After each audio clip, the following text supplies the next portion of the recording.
us all, and we have to speak in one voice, sir.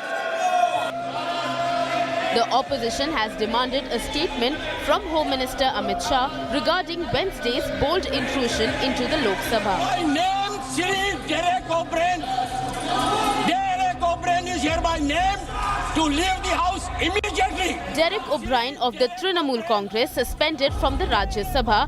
Allegations were made that members violated the chair's directives by bringing in placards. Building में नया parliament में आने के बाद BAC meeting हुआ और BAC meeting में तो स्पीकर साहब ने प्रस्ताव रखा कि इस नया सदन में हम पूरा एक नया सोच से, नया विचार से हम शुरू करेंगे।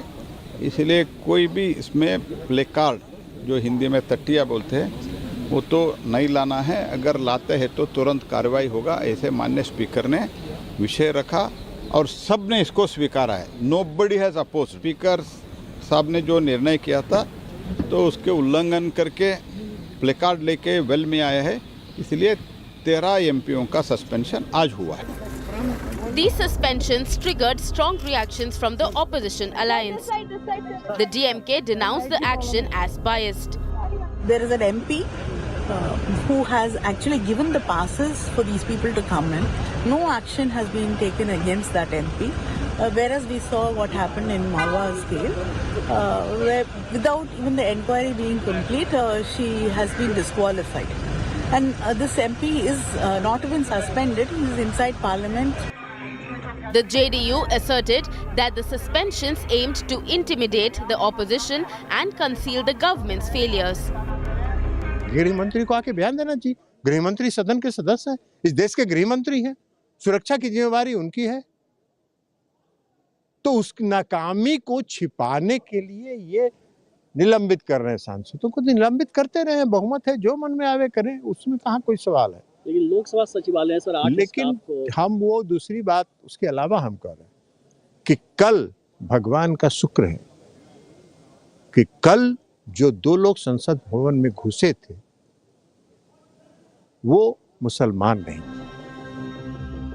MP Kapil Sibal dared the government to suspend everyone in the opposition if dissent isn't welcome in parliament. अगर ऐसे ही सस्पेंड करना है तो सारी विपक्ष को क्यों नहीं सस्पेंड कर देते, ताकि हम भी अपना काम पे लग जाएं, दूसरे काम पे। इन्होंने अगर काम वाम तो अपने ही करना है, अपने ही मर्जी से करना है तो करते रहें, क्योंकि विपक्ष की ज़रूरत क्या है। Home minister must come, he should have come earlier, he should have come immediately. He should have made a statement saying that we're very concerned, expressed sympathy, expressed concern that this has happened in a new building which should have taken care of all possibilities. How is it that in this particular building the members of parliament and the public, the same entry gate is used? And how is it that you can easily jump from the visitors gallery onto the house? In the wake of the security breach and subsequent suspensions, the political landscape remains tense with sharp divisions between the ruling party and the opposition. Bureau Report, India Today.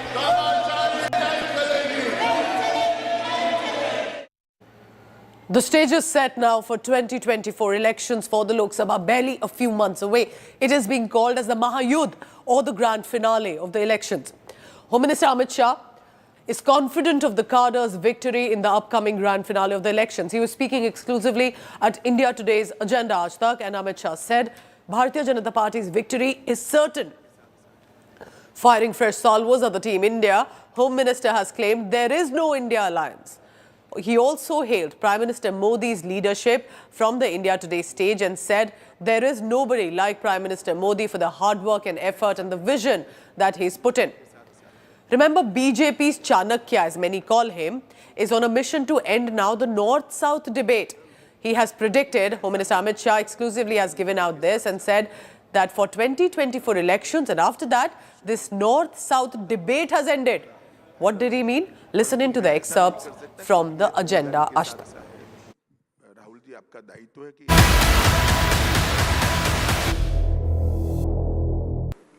न केवल भारत, दुनिया भर की democracy के इतिहास में ये तीनों क्षेत्र के अंदर बरोबर 10 साल तक अपने आप को पीछे रखकर देश को आगे रखकर, अपने आप को पीछे रखकर, पार्टी को आगे रखकर, अपने आप को पीछे रखकर, सिद्धांतों को आगे रखकर अगर किसी ने इस प्रकार से नेतृत्व किया है तो ऐसा उदाहरण मिलना बहुत असंभव है। आप जो हमेशा ढूंढते रहते हो, कभी मेरा चश्मा लेकर ढूंढ लो तो मालूम पड़ जाएगा, जीत का एकमात्र कारण है नरेंद्र मोदी, नरेंद्र मोदी और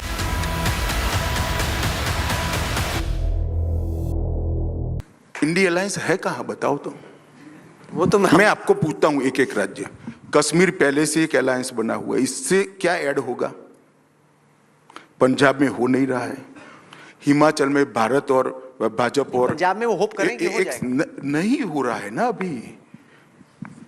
हिमाचल भाजपा कांग्रेस सीधी फाइट है, दिल्ली में हो नहीं रहा है, हरियाणा सीधी फाइट है, फिर आगे चले जाओ राजस्थान, मध्य प्रदेश, छत्तीसगढ़ सीधी फाइट है, गुजरात सीधी फाइट है, महाराष्ट्र में पहले से हो रखा है, बिहार में पहले से हो रखा है, बंगाल में हो नहीं रहा है, उड़ीसा में हो नहीं रहा है, नॉर्थ ईस्ट में हो नहीं रहा है, तेलंगाना में हो नहीं रहा है, आंध्र प्रदेश में हो नहीं रहा है, तमिलनाडु में पहले से बना हुआ है, केरल में हो नहीं रहा है। तुम इंडी अलायंस कहां देख रहे हो?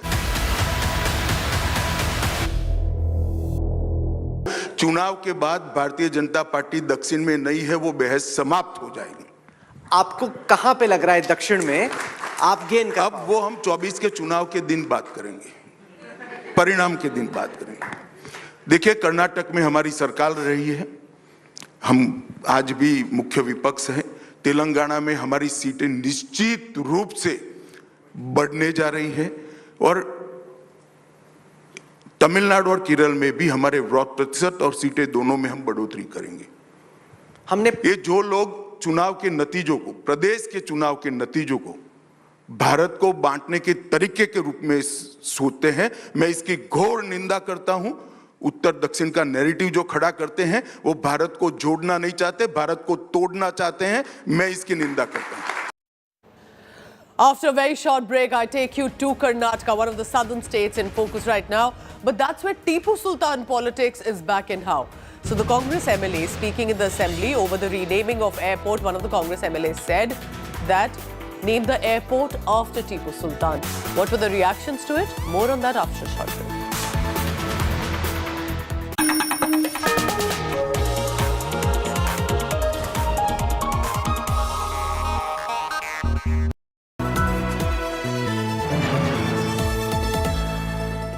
Get ready for an immersive journey into the heart of news, politics, and insights that matter. Join India Today now on WhatsApp. Scan the QR code.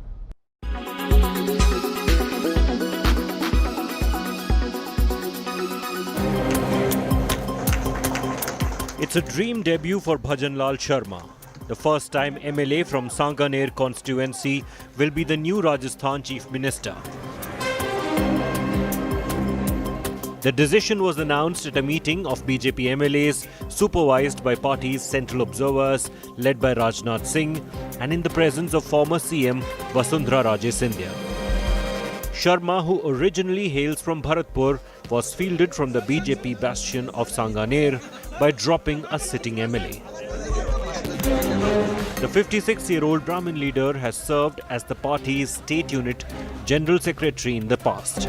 Jaipur royal family member Diya Kumari and MLA from Dudu seat, Premchand Bairwa, will be deputy CMs. Bhajanlal Sharma's anointment as CM sparked celebrations in his family.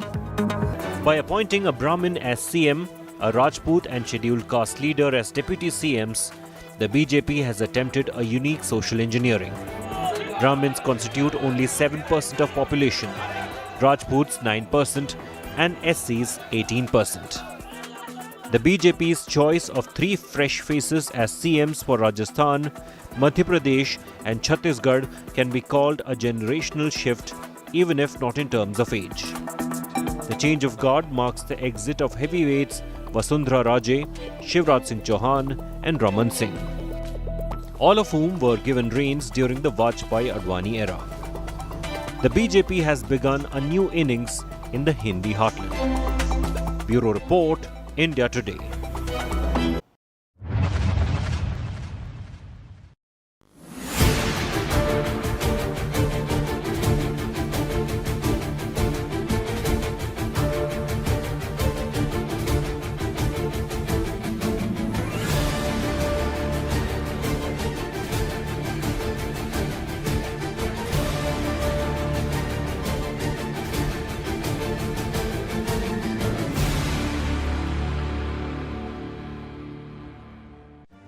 Make your media plan smarter with India Today Live TV on your connected devices.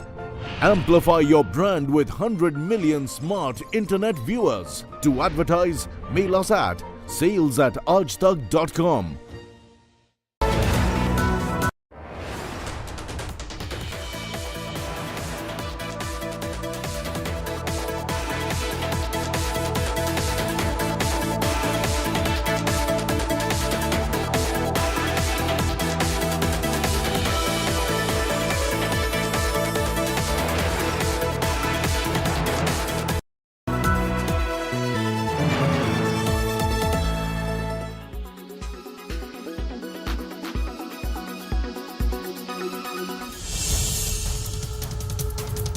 Scaling tables with audacious ease.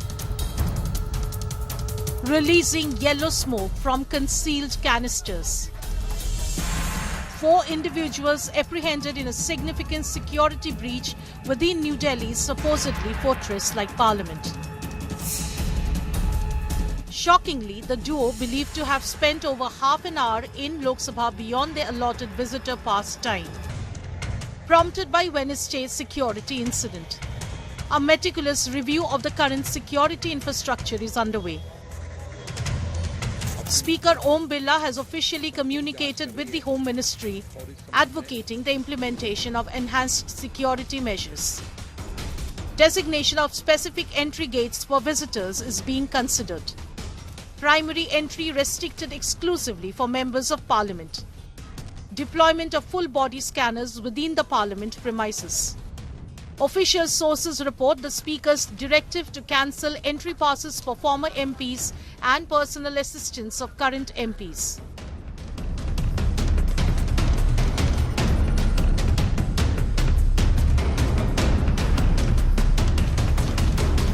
A comprehensive overhaul of the entire parliamentary security apparatus looks imminent, incorporating advanced technology and increased personnel. Bureau Report, India Today.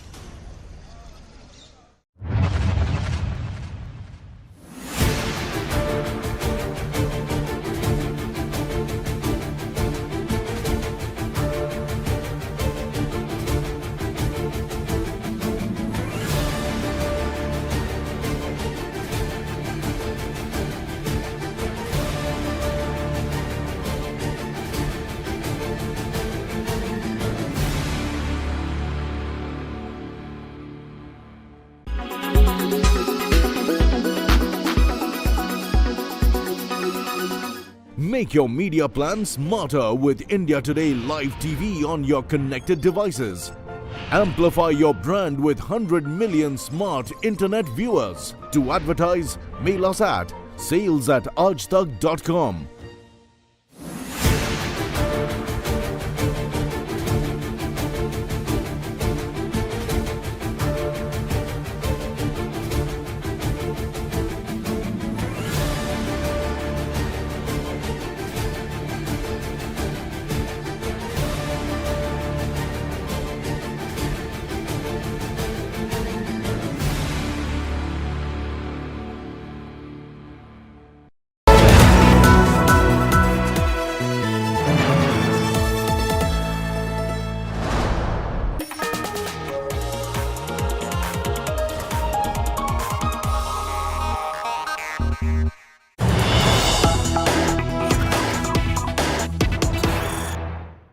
In the Parliament security breach, more revelations are emerging, and this is about the 6th accused, who was then finally arrested.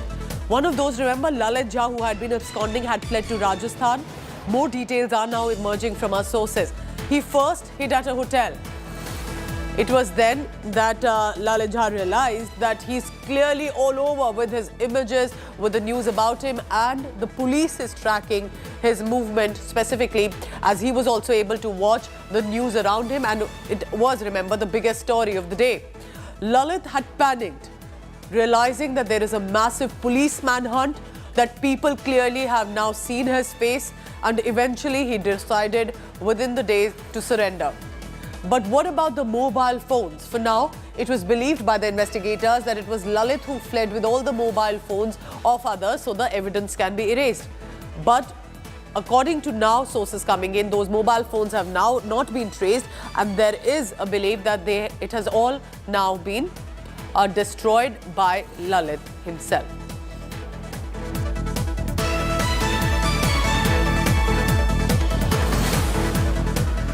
Remember, one question emerges.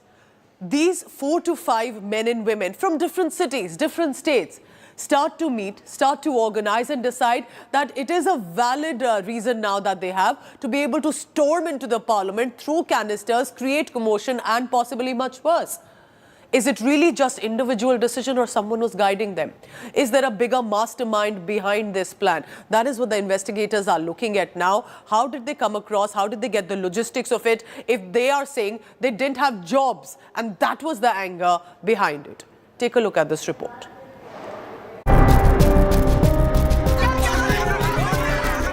An e-rickshaw driver from Lucknow in his late 20s quoted India's independence hero Bhagat Singh and Argentine Marxist revolutionary Che Guevara in his social media post.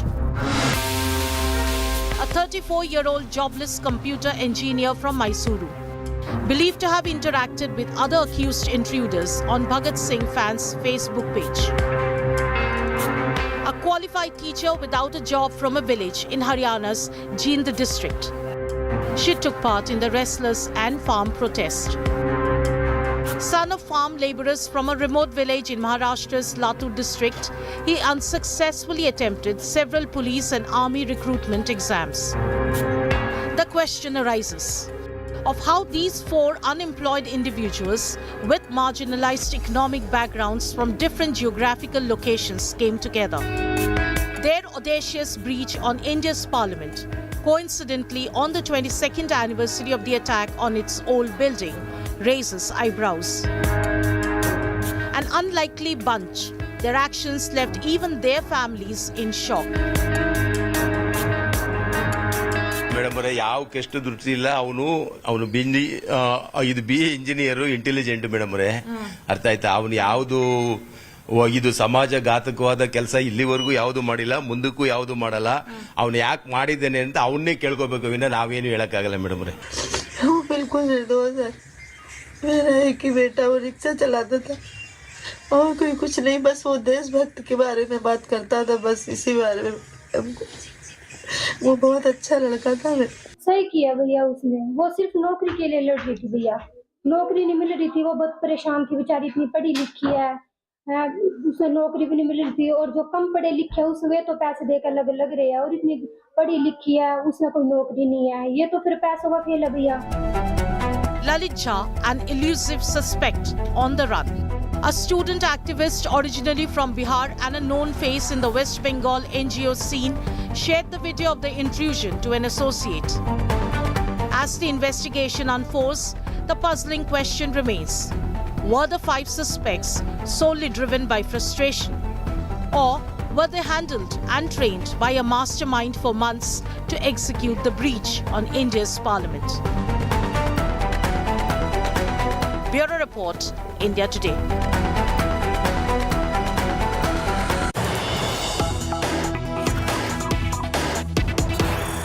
It's a big day for the desert state of Rajasthan today. Bhajan Lal Sharma to be appointed as the Chief Minister.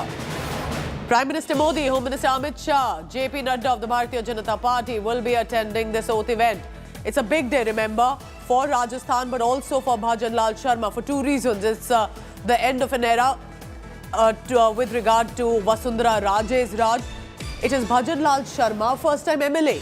Even though he does have political experience with regard to working for the BJP for years and decades now, but for first time MLA to become the Chief Minister is a huge achievement that the party thinks that he's fully capable of that, and that too ahead of 2024 elections. So it is the beginning, of course, of a new era as well, possibly for the Bharatiya Janata Party in Rajasthan. You're looking at the visuals coming in of him offering prayers in the next few hours. Apart from Prime Minister, Home Minister, JP Nadda, Union Ministers, State Chief Ministers who have been invited to the oath ceremony as well. It's clearly for Rajasthan, just like in Madhya Pradesh, Chhattisgarh, a BJP show of strength in Rajasthan too. Remember, the Prime Minister and the Home Minister were there, both in Raipur and in Bhopal, and they will now be in Jaipur as well.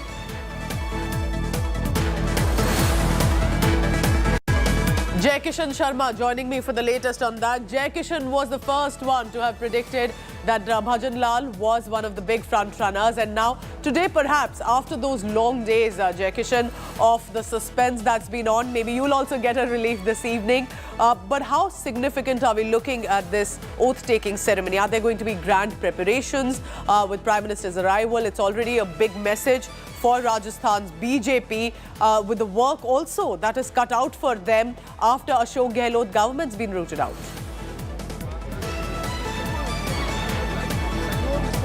Good morning, Pooja. This is big day indeed for Bharatiya Janata Party and especially for Bhajan Lal Sharma. This is big day because with presence of Prime Minister Narendra Modi, in the presence of Prime Minister Narendra Modi, Union Minister Amit Shah, 4 to 5 chief ministers, including Haryana's chief minister, Gujarat, Devendra Fadnavis, deputy chief minister. But I am showing you live visuals from the house of Bhajan Lal Sharma, from where he will be shortly moving to receive Prime Minister Modi at the airport. So it's a big day for Bharatiya Janata Party because the Vasundhara and Gehlot era has ended after 25 years, and it's time for new leaders in Rajasthan. There is excitement amongst every citizen of the country, of the state, because for the first time they will be seeing a tenure of a new chief minister. From last 25 years, it was Vasundhara and Gehlot, but now Bhajan Lal Sharma, Prem Chand Bairwa and Diya Kumari, all excited, city decked up, decorated in pink themes, and Albert Hall itself is a very historical place, Pooja. But right now in my frame you can see the convoy has and police deployment too. That's going to be very crucial. It's a VVIP arrival in just a short while for Rajasthan, for Jaipur. But it's a big moment, remember. Yes, there is victory to the Bharatiya Janata Party, but it is also now the time to prove as a good government of the BJP in Rajasthan, and that will be very crucial ahead of 2024. Thank you so much for now. Jai Kishan will be tracking the latest, and we'll cut across live as and when the oath ceremony begins. From Rajasthan, I now take you to the southern state of Karnataka. The Tipu politics has returned. Even though elections are over, the government has started afresh. But here's the reason why. Prasad Abaya, who's the Congress MLA from Hubli Dharwad East Assembly, suggested in the Assembly that Mysuru Airport should be renamed as Tipu Sultan Airport. This came up during the discussion on a government writing to the central government on changing the airport name. BJP MLAs have vehemently said no to the idea of Tipu Sultan Mysuru Airport, and all of this was on the floor of the House. Even the Speaker intervened. The Congress MLA asked him to stick to the subject. So basically, during the discussion, Karnataka government proposed renaming the Hubli Airport after Sangoli Raina, Kittur Rani Chennamma for Belagavi Airport, Rashtrakavi Kuvempu for Shivamogga Airport, and Jagajyoti Basavana for the Vijaypur Airport. ಕಾಳಜಿ ವಹಿಸಿ ನಮ್ಮ ಮುಖ್ಯಮಂತ್ರಿಗಳಾಯಿತು, ನಮ್ಮ MB Patil ಸಾಹೇಬರು ಇವತ್ತು ಅದನ್ನು ಕೇಂದ್ರ ಸರ್ಕಾರಕ್ಕೆ ಕಳಿಸ್ತಾ ಇರುವಂಥದ್ದು ನಿಜಕ್ಕೂ ನಾನು ಸ್ವಾಗತ ಮಾಡ್ತಾ ಇದ್ದೀನಿ. ಅದೇ ರೀತಿಯಾಗಿ ಮೈಸೂರು ವಿಮಾನ ನಿಲ್ದಾಣಕ್ಕೂ ಕೂಡ ಅದೆಲ್ಲ ನೋಡಿ, ಅದೆಲ್ಲ ನಿರ್ಣಯ ಮತ್ತೆ ಈ ಸಬ್ಜೆಕ್ಟ್ಗೆ ಮಾತಾಡಿ. ಟಿಪ್ಪು ಸುಲ್ತಾನ್ ಈ ಸಬ್ಜೆಕ್ಟ್ ಮಾತಾಡಿ. ಪ್ರಸ್ತಾಪ ಮಾಡ್ತೀನಿ.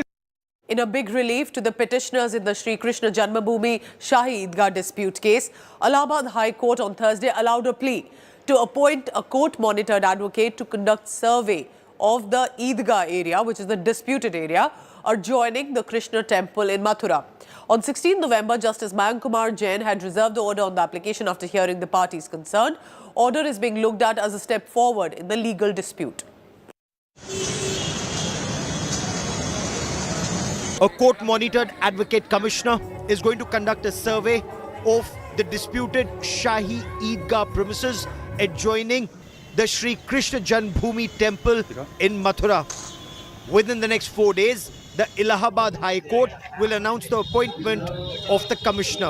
After hearing both the parties today, the Honorable Allahabad High Court has ordered for a advocate commissioner survey, and when this advocate commissioner survey will go, it will go and find the actual factual position of the spot and will submit a report before the Honorable Court. हम जो है हिंदुस्तान के निवासी है तो हिंदुस्तान का संविधान मानते हैं, तो संविधान का जो है संविधान पे विश्वास रखते हैं। जांच के लिए आदेश हो गया है तो जांच जो है होना चाहिए, किसी को विरोध नहीं होना चाहिए। A petition was filed by the deity Bhagwan Shri Krishna Virajman and 7 others through advocates in the Allahabad High Court insisting that Lord Shri Krishna's birthplace lies beneath the Shahi Eidgah mosque premises and that there are many signs which establish that the mosque was built on a Hindu temple foundation. The petitioners insist that there is a lotus-shaped pillar which is characteristic of Hindu temples and the image of Sheshnag, one of the Hindu deities who protected Lord Krishna on the night of his birth, is present at the Shahi Eidgah. In their submissions, the petitioners have also said that at the base of the lotus-shaped pillar of the mosque, Hindu religious symbols and engravings were clearly visible. Our suits were based on specific research and we had specific pleadings to this effect that this entire area where Shahi Eidgah Mosque is located is an illegal construction and it is an encroachment on the land of the deity. Earlier, in the last week of November, the Allahabad High Court granted approval for Uttar Pradesh government's construction plans for the Banke Bihari Temple corridor in Mathura. Prime Minister Narendra Modi visited the Shri Krishna Janmabhoomi right after the Allahabad High Court order. He is also the first Indian Prime Minister to visit the Shri Krishna Temple. Bureau Report, India Today. All right, time for a quick commercial break. When I return, let's bring you some sports news. India thrashed South Africa by 106 runs in the third T20 International as 3-match series and 1-1. Let's bring you the highlights after a very short break. Beautiful shots he's playing and he's putting South Africa to the sword now. Oh, wow!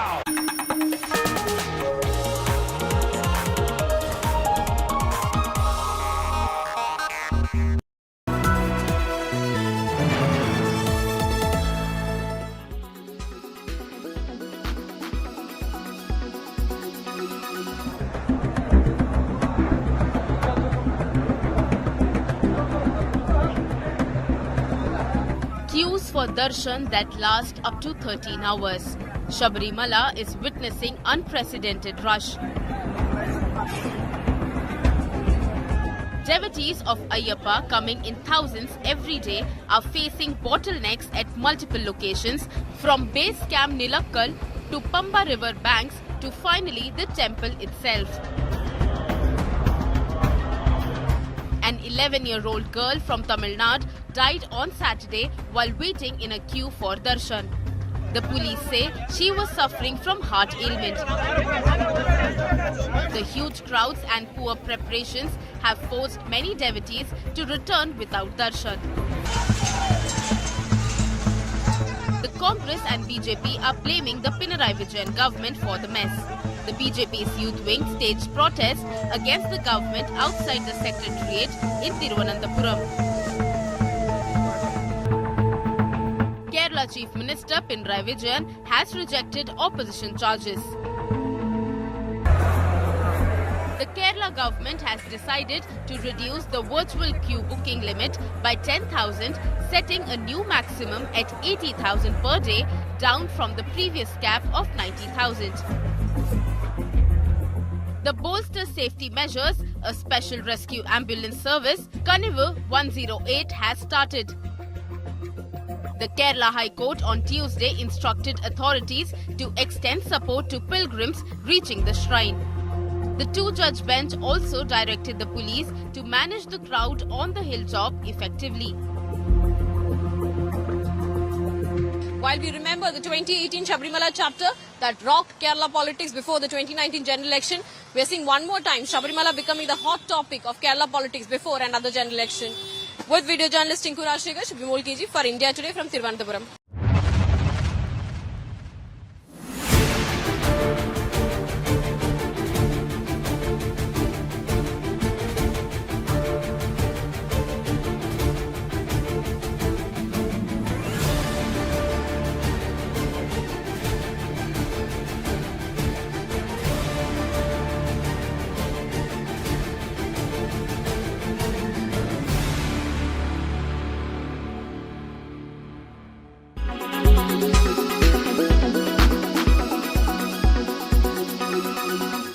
Make your media plan smarter with India Today Live TV on your connected devices. Amplify your brand with 100 million smart internet viewers. To advertise, mail us at sales@aajtak.com.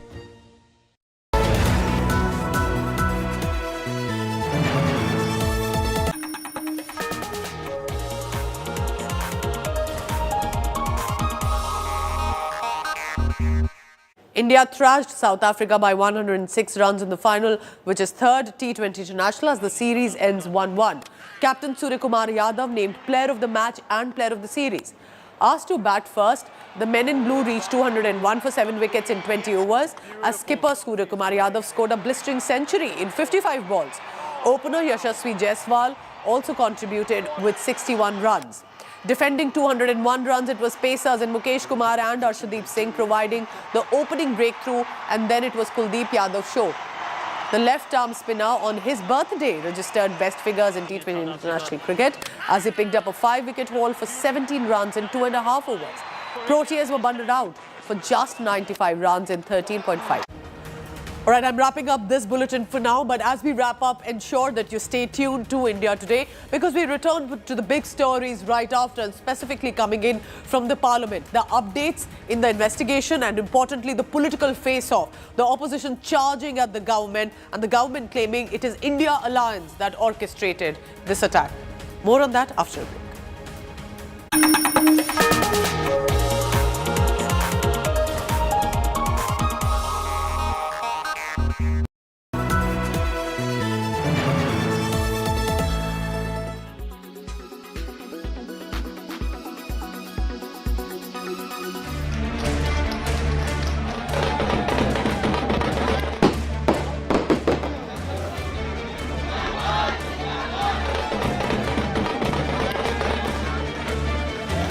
Vishnu Deosai is the new Chhattisgarh Chief Minister.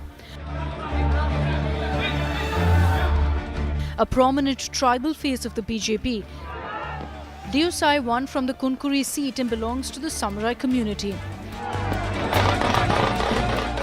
The BJP scripted history in Chhattisgarh by naming Deosai as the Chief Minister, a tribal who will hold the top post of the state.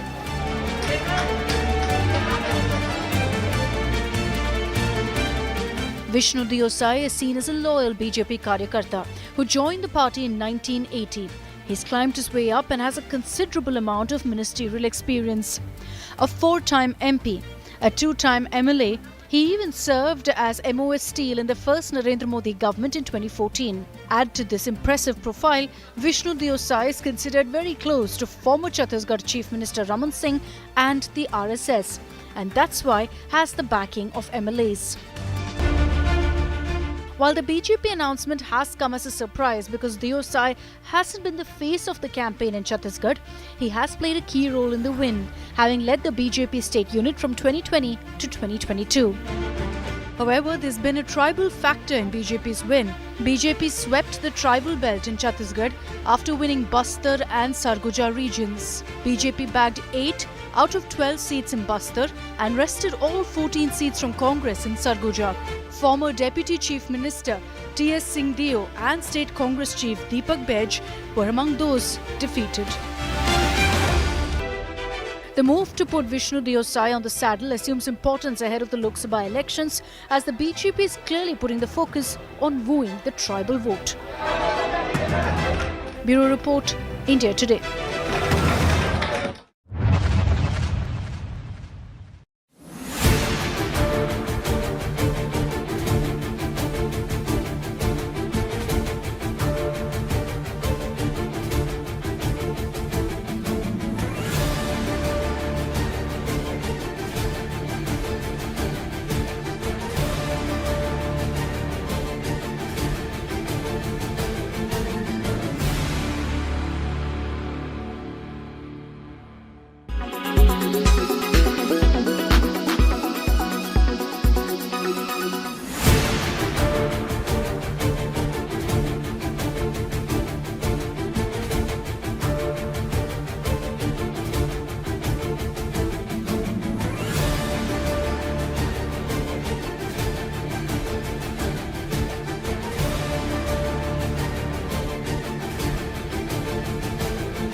Logistics partner, DP World, Smart Logistics Beyond Boundaries. Co-powered by LG OLED Evo. Driven by Audi. Tata Power, दुनिया किसके हवाले? SBI Securities, हर निवेश के लिए हर निवेशक के साथ. Tata Safari, reclaim your life. Max Life Insurance.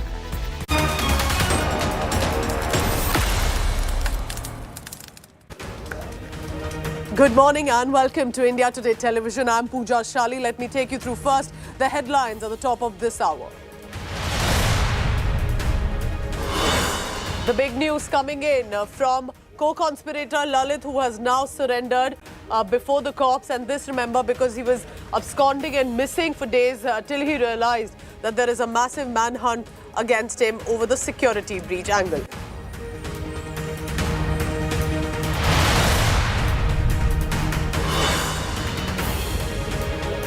First comment from Home Minister Amit Shah exclusively to India Today. He has said that a committee has been formed and has vowed to upgrade the parliament security. But he has also slammed the opposition parties for playing politics on a security breach issue.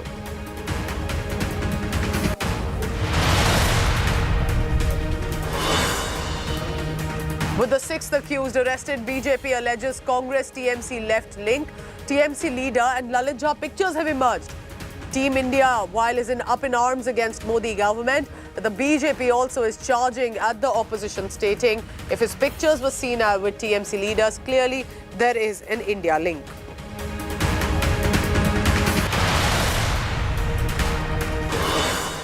After massive states of war smash, Amit Shah speaks on 2024 grand finale. Home Minister roars, Modi will return in 2024. Says Prime Minister's popularity has created the big vote bank.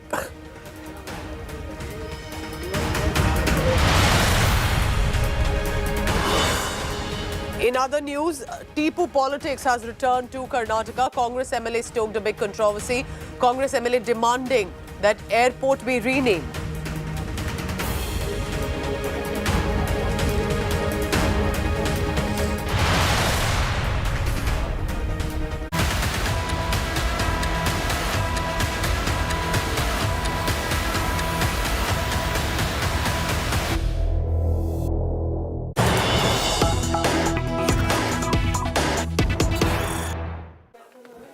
Political showdown has massively escalated over the parliament security breach. Here's what's happening. All parties charging at each other with regard to the ruling party and the opposition. The Congress has lashed out at the Bharatiya Janata Party over the visitors' pass. So basically, the Congress party is asking that why has no action been taken for the passes to the smoke bombers? Congress party has said Mahua Moitra was expelled for sharing the login details, but no action against Bharatiya Janata Party member of Parliament Pratap Simha, whose approval was given to those who eventually managed to storm into the Parliament. Opposition has also said our members of Parliament are getting suspended for reasons in the Parliament, but no action on the BJP MP. Amit Bhardwaj is tracking all the latest on this from the Parliament. Amit, clearly the opposition this morning, they took a while, it looks like, to create a strong strategy. And now, what exactly are they charging the ruling party with? Pooja, you know, the entire focus initially was to make sure that the Home Minister Amit Shah gives a statement in the House, either in the Lok Sabha or the Rajya Sabha. Yesterday, Congress MP Nasir Hussain had even given suspension of business notice seeking Home Minister Amit Shah's statement. But later in the day, when you had the 3 rounds of suspensions happening, in 2 rounds of suspension in the Lok Sabha, 1 in the Rajya Sabha, with 14 to 15 opposition MPs getting suspended. Now the entire strategy in the opposition bloc has completely changed. Now they are focusing on, their questioning as to why the opposition MPs are being suspended, number 1. Number 2, what action is being taken against BJP MP Pratap Simha.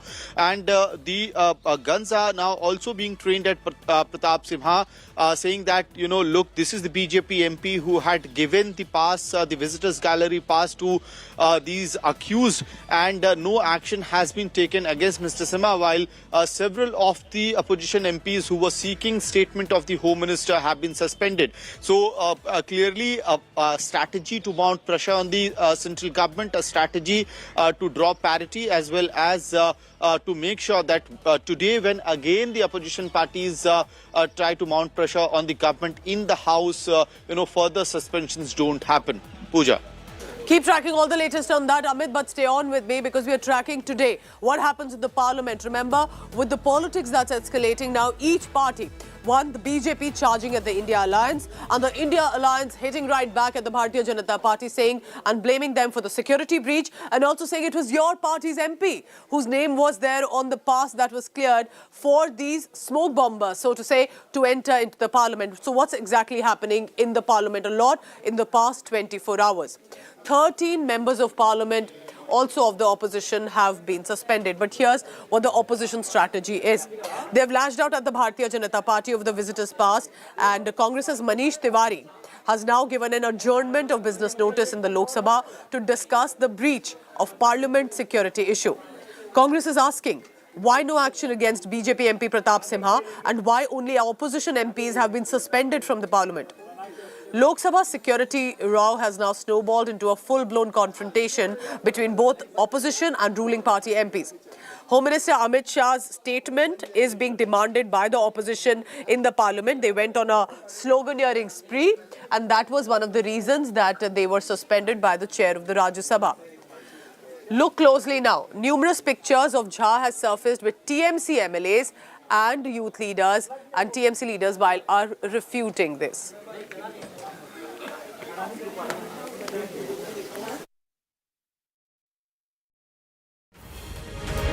Trinamool Congress has now come into the surface here, with the pictures of Lalit Jha with some of their netas. Joining me on the phone line this morning is Majid Memon, who's now with the Trinamool Congress.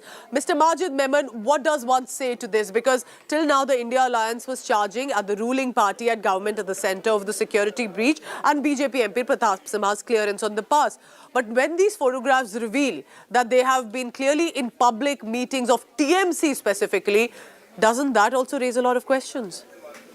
No, you see, this incident is to be taken from national security point of view. This is not to be taken as though BJP should try to blame Congress or opposition parties and the opposition parties would blame BJP. The fact is that how did these people enter? What was the background in which these people could be allowed entry into the parliament premises? Naturally, there was a BJP MP who had recommended their entry. Now, therefore, that BJP MP need be interrogated as to, did you know them? Because the rules clearly say that it is the responsibility of each MP who recommends any member of public for special entry into the premises of the parliament. Now, in this case, BJP should not feel offended only because the opposition leaders or somebody is telling that you check with the BJP MP who had recommended them to enter and issued passes. Now, that should not be taken as a kind of a political gesture. This is there is a need of getting into the depth of the background as to how this thing could happen, because this is a serious lapse for which all 140 crore Indian people are concerned. This is not opposition's issue. This is not created by opposition. If we as opposition leaders are asking them that make a proper, thorough statement in the House, don't take it politically. Take it nationally. Take it for the interest of the Parliament's dignity, Parliament security, also the. So, why is the Mahua Moitra angle being brought in here, saying and with the opposition MPs saying that you've suspended Mahua Moitra from the Parliament, but you're not suspending BJP MP Pratap Simha? Do you think that can be compared in any way? No, that is, see, an example can always be given that, in some cases you are so prompt, so serious in expelling a member who has only criticized the government. Now, on the other, if there are people who are involved in such kind of, whether directly, indirectly involved or not involved, needs to be probed. If that is being asked, and if the opposition demands that the Home Minister and the Prime Minister make a thorough statement in both on the floor of the House, what is wrong in that? Why should government feel shy, or why should government feel that it is below their dignity or below their honor that somebody is calling upon them to make a statement. If opposition would be failing in its duty, if opposition does not do so, and then, such a huge number of people are expelled for the rest of the session. The opposition asking for the government for a statement is fair. Now, that's what you say as a politician. I want to also understand from your legal background. You've been an ace criminal lawyer as well, enough expertise with these legal issues as well. Do tell us, in this case, in a scenario like this, such an unprecedented storming into the parliament, how do you think, and as a politician, as a senior neta as well, how do you think this case needs to proceed? UAPA, anti-terror law that they have been charged with, more arrests are taking place. Do you think it's just about few individuals? Do you think there was someone clearly prompting them, encouraging them to take this action, and that mastermind, if there is, also needs to be caught? No, see, as far as the application of law and application of certain provisions of law in the incident are concerned, that is a matter of, first you have to collect facts. Law does not precede facts.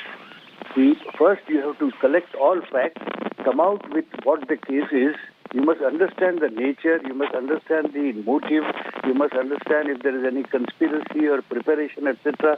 It is thereafter that the investigating agency has to consider as to which appropriate law would be effective to meet the ends of justice. You can't first decide about the provisions and then start collecting material. That would be like placing the horse before the cart. Interesting. I appreciate you joining us this morning, Mr. Majid Memon, who's been a neta with the NCP, now with the TMC, that's caught in the net because one Lalit, the final absconder who's been caught, his pictures were found with TMC leaders, but Congress and opposition are asking, you have suspended Mahuma Moitra, you have suspended other opposition MPs for asking for a debate and discussion. Why are you not taking action against BJP MP? Listen in now to what all other leaders who've been in the parliament, who were part of the sloganeering, who have been suspended and from the ruling party, what do they have to say over this ruckus? Speaker is the custodian of house and इस parliament के पूरा administration speaker के संज्ञान में रहता है, speaker के अधिकार क्षेत्र में रहता है. तो सरकार को स्टेटमेंट दे दो ये ऐसे बोलने के लिए हमारे अधिकार क्षेत्र में नहीं है. जो माननीय स्पीकर ने आदेश दिया है सरकार उसका पालन कर रहे है. तो इसलिए मैं इतना ही कहना चाहता हूं, इसमें पॉलिटिसाइज मत करो.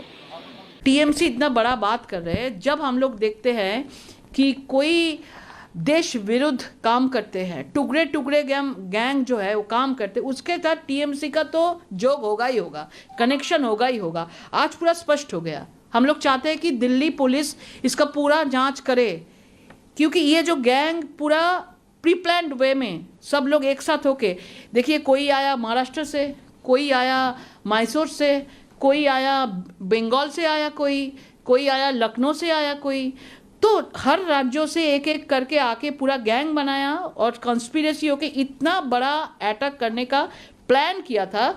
इसका जांच होना चाहिए. दुर्भाग्य का दिन है आज कि जिन सांसदों ने सिक्योरिटी के बारे में बात उठाई है या स्टेटमेंट चाहते थे कि होम मिनिस्टर आके स्टेटमेंट दे, होम मिनिस्टर ने नहीं दिया. ऐसी परिस्थिति में उन्हें अपनी आवाज़ उठाने के लिए मजबूर होना पड़ा और जब आवाज़ उठा रहे थे तो उनको निलंबित किया गया. पूरा देश देख रहा है.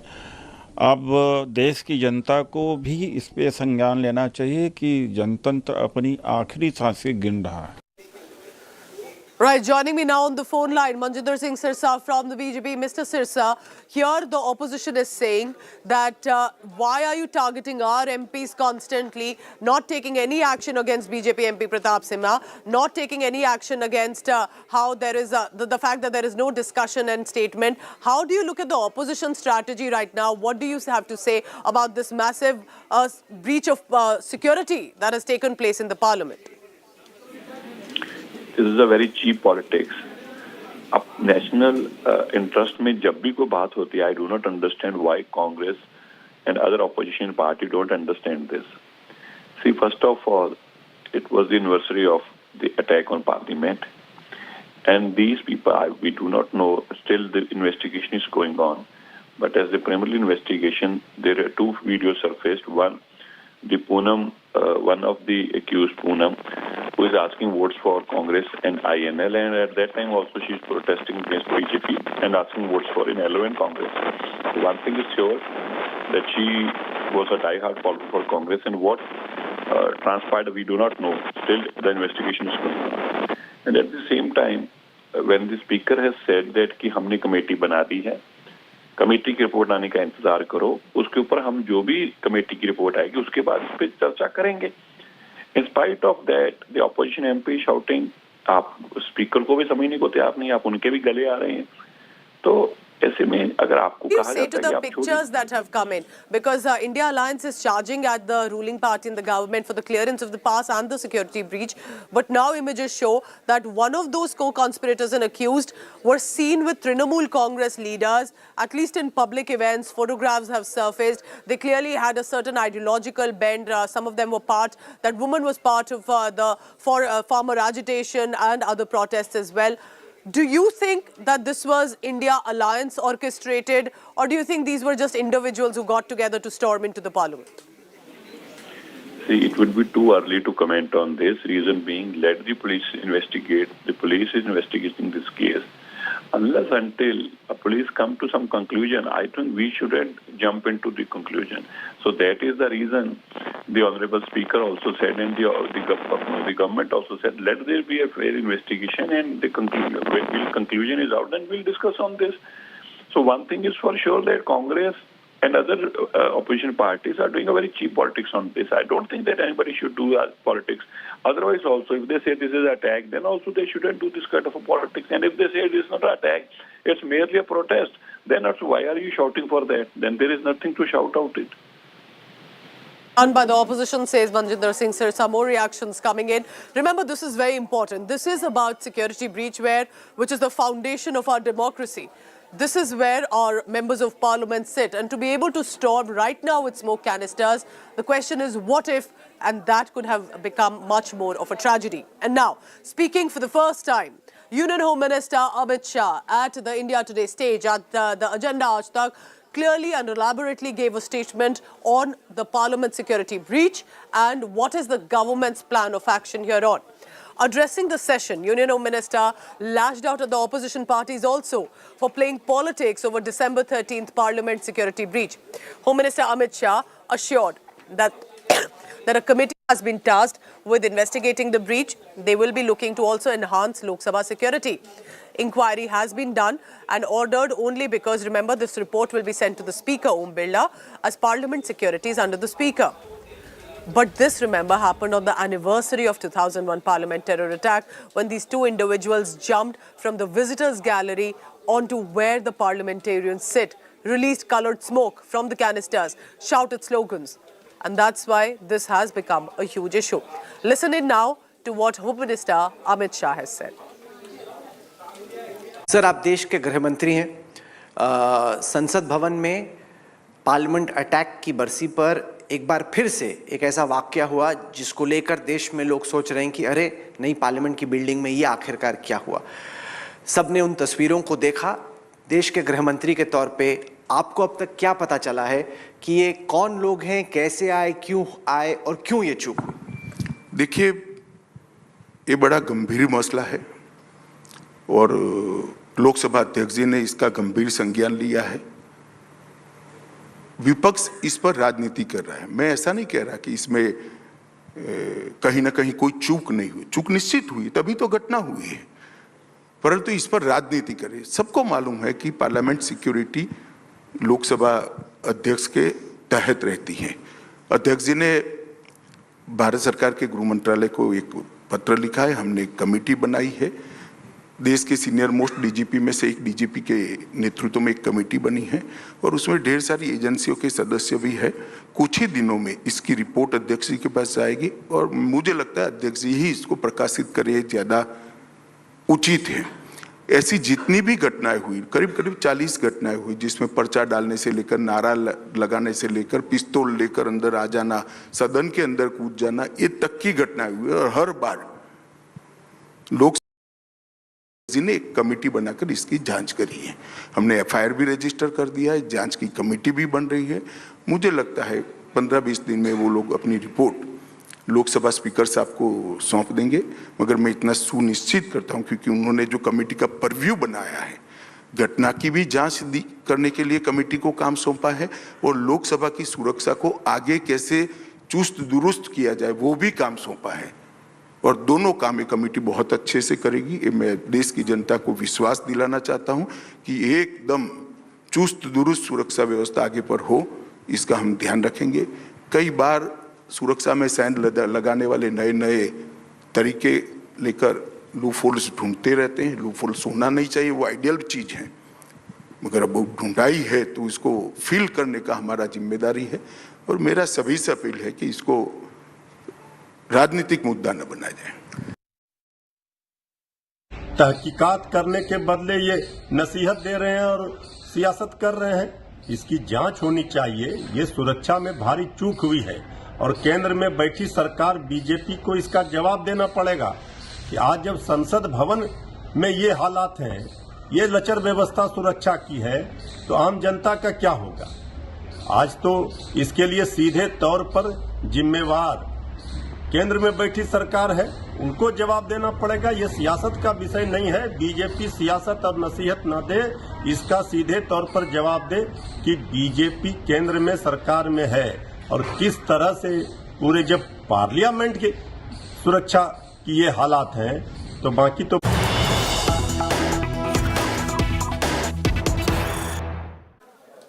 We have an update coming in with regard to the investigation with the accused who have now been arrested. We're being told that the cops are going to take each of these accused to their respective hometown for further survey and search and to get more details. Police team will be going to Mysuru, for example, with Manoranjan, who hails from Karnataka. There is another team that will be travelling to Hisar with Neelam, the woman who was outside the parliament and was shouting slogans. Cops will also investigate the manner in which the cavity sole in the shoes was designed in Lucknow, possibly, and if to probe how possibly were the cans also kept in the shoe. Remember, it's not that easy to even fit a can in a shoe that can become this big canister. And then cops will travel to Rajasthan to know more about the destroyed mobile phones. Amit Bhardwaj is tracking the latest on that. Amit, this is very interesting that the cops are looking at taking these individuals to their respective hometown. But what do you think is the strategy behind it? What possibly can they get by taking these individuals to different cities? Pooja, the Delhi Police Special Cell has formed different teams to investigate the entire case. Now, remember, this is the highest priority case for Delhi Police right now, and that is why different teams have been formed. When you will have teams going to Lucknow, Hisar, Mysuru, all these places, essentially the special cell teams will be looking at the angle of possible evidences at the hometowns and respective homes of the accused in this particular case. Whether it be the digital evidence, any literature, any content that was sent to these individuals. So all those angles will be thoroughly investigated because, without investigating or looking into those angles, it would not be possible for the police to look at the larger conspiracy and as to how people from different parts of the country came together in order to, breach the security of the parliament in this manner and fashion on the day when the country was observing the 22nd anniversary of the parliament attack. Pooja. Bhardwaj will be tracking the latest on what precisely is now the next step for the cops. Remember, it's not just about interrogation and investigation. It is also about ensuring that you get to the root of where did they start, how did they begin, how did they decide to even hatch a plan and succeed in it. This must have taken a lot of planning, a lot of ifs and buts, and to ensure that all the protocols that are set are broken. And that's why for now, the security breach is becoming a big issue, and India Today has accessed further details. Sources say that mobile phones were not recovered from Lalit because that's what the cops had believed, that this man had run away with the mobile phones of all others, and that will have a lot of evidence. But now, day after Parliament security was breached and now the arrests have taken place, Lalit, remember, was the one who had fled to Rajasthan. He realized when the police have started to arrest the intruders. But he thought he will be able to hide, but realized there is a massive manhunt against him. His face was all over. And therefore, that is when he met one of his friends, Mahesh, who gave him shelter.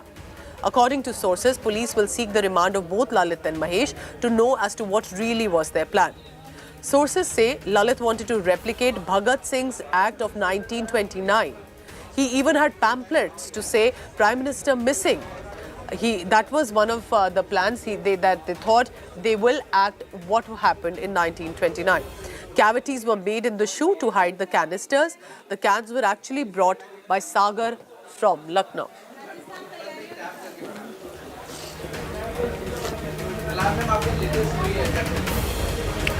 So that's the big news. Remember, there are a lot of questions still unanswered. Did just 4 to 5 random individuals from different cities meet ideologically, then met in Delhi and decided to hatch a plan? A lot of answers will come in from one Lalit, who has now been arrested, who's basically surrendered after realizing that he cannot avoid the manhunt anymore.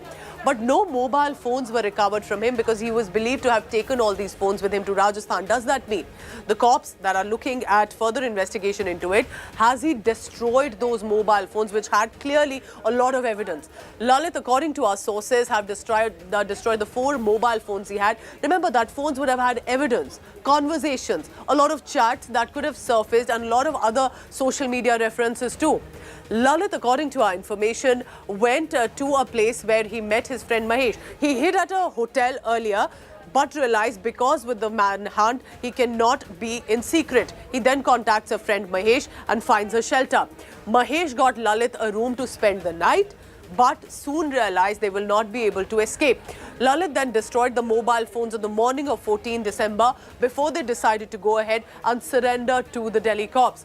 Investigating from every angle, according to our police sources, because there are a lot of questions unanswered of how such a plan can be hatched and succeed. Suspect Lalit lied to hinder the investigation. Remember, while each one of them are trying to give out different reasons, for example, unemployment, but cops are not taking it at face value. Mahesh's cousin has revealed that it was Mahesh and Lalit who were going to surrender. So there were tip-off clearly that the cops also got that there was a surrender that was going to happen. He managed to hide for at least 2 days in Rajasthan before he was caught.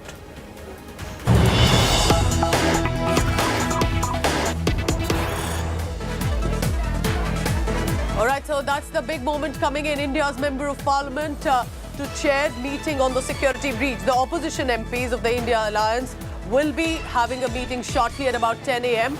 inside the Parliament, and they will be going ahead to chart out a strategy. Remember, this is a big moment for the India Alliance, that they want to charge at the ruling party, at the government, and blame them for the security breach. But the BJP is also prepared.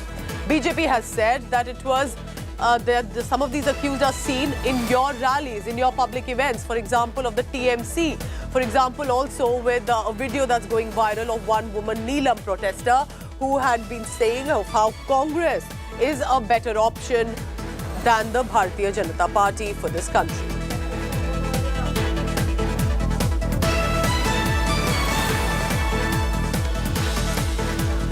So while Rajasthan has been in the news with the co-conspirator who had fled and managed to escape at least for 2 days before he surrendered, but Rajasthan is also in other news today, and that is for Bhajan Lal Sharma. He's set to become the Mukhya Mantri now, first time MLA, remember, becoming the Chief Minister. It's a big moment for him, but also for the Bharatiya Janata Party in the state of Rajasthan. It's the change of an era from Vasundhara Raje to Bhajan Lal Sharma, but also ahead of 2024 elections. This is going to be an important swearing-in ceremony. Who's who to attend this oath ceremony? We'll be going across to that after a very short break. Stay tuned. You're watching India Today.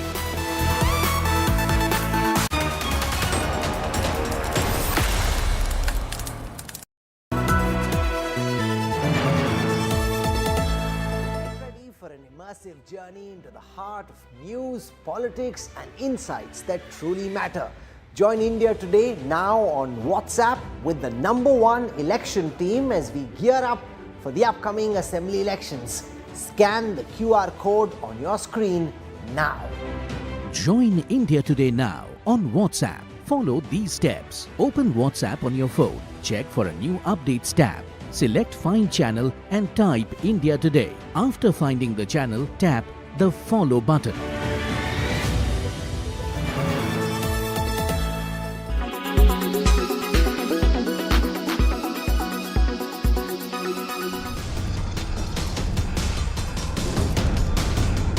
351 crore rupees in cash and 3 kilograms of gold recovered from the businesses and properties linked to Congress Party's Rajya Sabha Member of Parliament from Jharkhand, Dheeraj Prasad Sahu. The search operations that began on the 6th of December are still on. The Income Tax Department officials were at Sahu's Ranchi residence, Sushila Niketan, on Wednesday.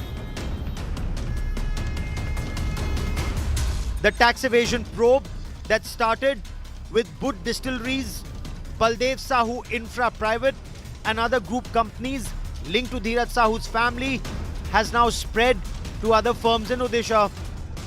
The cash haul, the biggest ever India has seen in a single operation, is now a political flashpoint. Prime Minister Narendra Modi shared a BJP meme calling the whole controversy Money Heist, a popular Netflix series on bank robbers. Prime Minister Modi accused the Congress of a heist for the past 70 years. For the Congress, the cash recoveries are a huge embarrassment. The party has asked the Member of Parliament to explain the cash haul. Dheeraj Sahu's family has been supporters of the Congress Party since pre-independence days. His father, Rai Bahadur Baldev Sahu, was a freedom fighter, and his brother, Shiv Prasad Sahu, was a Congress Party MP. The family has considerable clout in the Lohar Daga and neighboring areas in Jharkhand, where they run colleges, schools, and even hospitals. The Sahus have a thriving liquor business in Odisha, from where most of the cash recoveries have been made. With Satyajit Kumar, Bureau Report, India Today.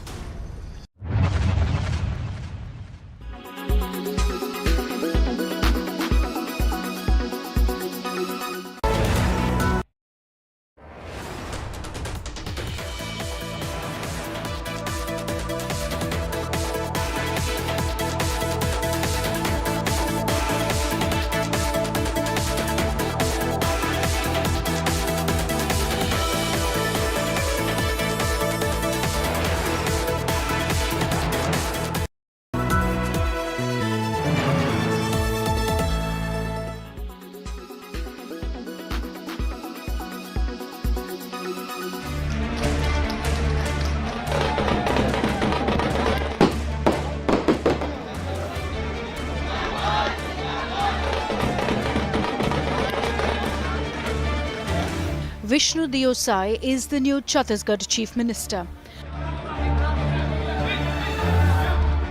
A prominent tribal face of the BJP, Deosai won from the Kunkuri seat and belongs to the Samurai community. The BJP scripted history in Chhattisgarh by naming Deosai as the Chief Minister, a tribal who will hold the top post of the state.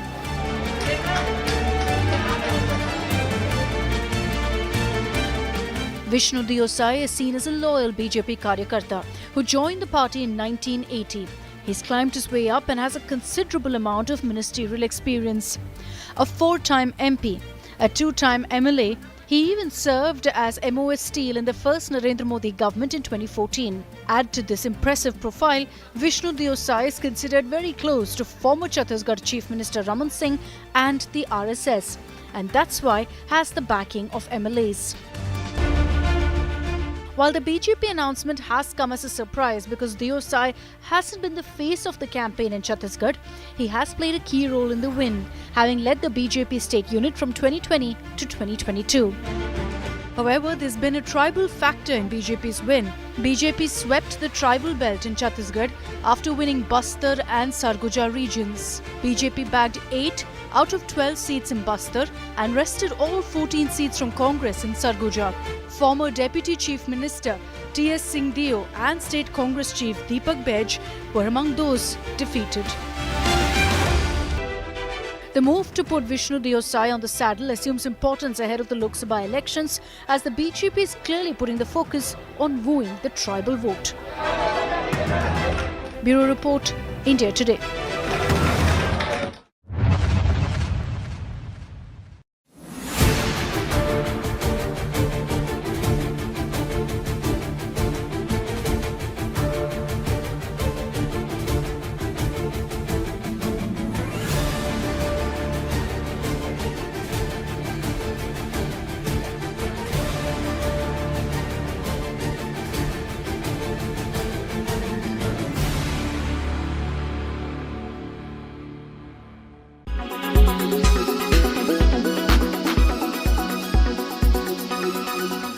Make your media plan smarter with India Today Live TV on your connected devices.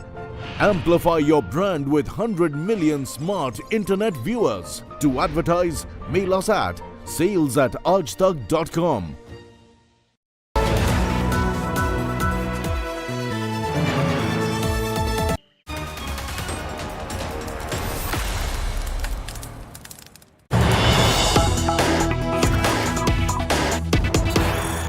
Anyone connected to the accused who provided shelter, logistics or encouragement to go and storm the parliament of this country are now under the radar of the Delhi police and the special cell. The first image on your screen is of the person Mahesh. This individual Mahesh gave Lalit Jha a room in Rajasthan to be able to spend a night when he had fled from the storming at the parliament. But they soon realized that time is running out, that Lalit's face is all over and there is a massive police manhunt against him, possibly because he has a lot of other evidence too, like the mobile phones. Eventually, it was one of the cousins of Mahesh who was able to tip off the cops, and Mahesh and Lalit surrendered. Shreya Chatterjee is joining me on the latest on that. Shreya, tell me about these new names that have surfaced. One of Mahesh, another of the cousin who's been identified, and likely because of the reasons of privacy for him. But how did that tip-off go to the cops, and what led to these men to surrender eventually, specifically for Lalit, who clearly knew he can get away? He had almost got away for 2 days before he realized he will have to surrender. He cannot escape anymore. Well, first and foremost, two things need to be understood. The main modus operandi of Lalit initially, what looks like, was to destroy the phones of all four accused, to somewhere down the line ensure that the details and the evidence does not land up in the hands of the Delhi police. That he successfully did. He did escape to Rajasthan in Nagaur near Kuchaman, where he was staying with the help of Mahesh Kumar. Mahesh is a resident of the same place. Subsequently, when one of the cousins of Mahesh did the tip-off, said, listen, the police is looking out for you. The two of them took a bus, came to Delhi at the Karnataka police station last night around 9:30 to 10. They surrendered, is what we do know. But the important part of it is that with new names furnishing, this case looks like more and more people were somewhere down the line involved in the attack that took place. Now, Mahesh's name has now also surfaced to have actually been involved in the planning of the entire attack. Now, Delhi police is looking into the fact that whether he's not travelling to Delhi and waiting in Rajasthan for Lalit to arrive was a part of the plan or not. That is something that they will be investigating. Okay. But so far right now, the arrest increases to 6. Initially, we were told that there was 5 absconding, but it looks like that more than 5 people were involved in this parliament attack. The new name that's been added is that of Mahesh Kumar. And Shreya, was it more than 5? Because that's also a question that clearly comes to the surface. Shreya Chatterjee, thank you for getting us that update. Another name has now surfaced for providing logistics and shelter. 5 people, 4 to be specific, who eventually succeeded in the plan. Different cities, different background. There's absolutely nothing connecting them, and yet they managed to successfully come together and succeed in a plan to storm into the parliament with the canisters, create the chaos that they intended to do. Is it just the 4 of them? Or was there someone behind? Is there a mastermind who is yet to be caught? Was someone behind them, behind the curtains, telling them exactly what can be done and what needs to be done and why? Here's a report on that.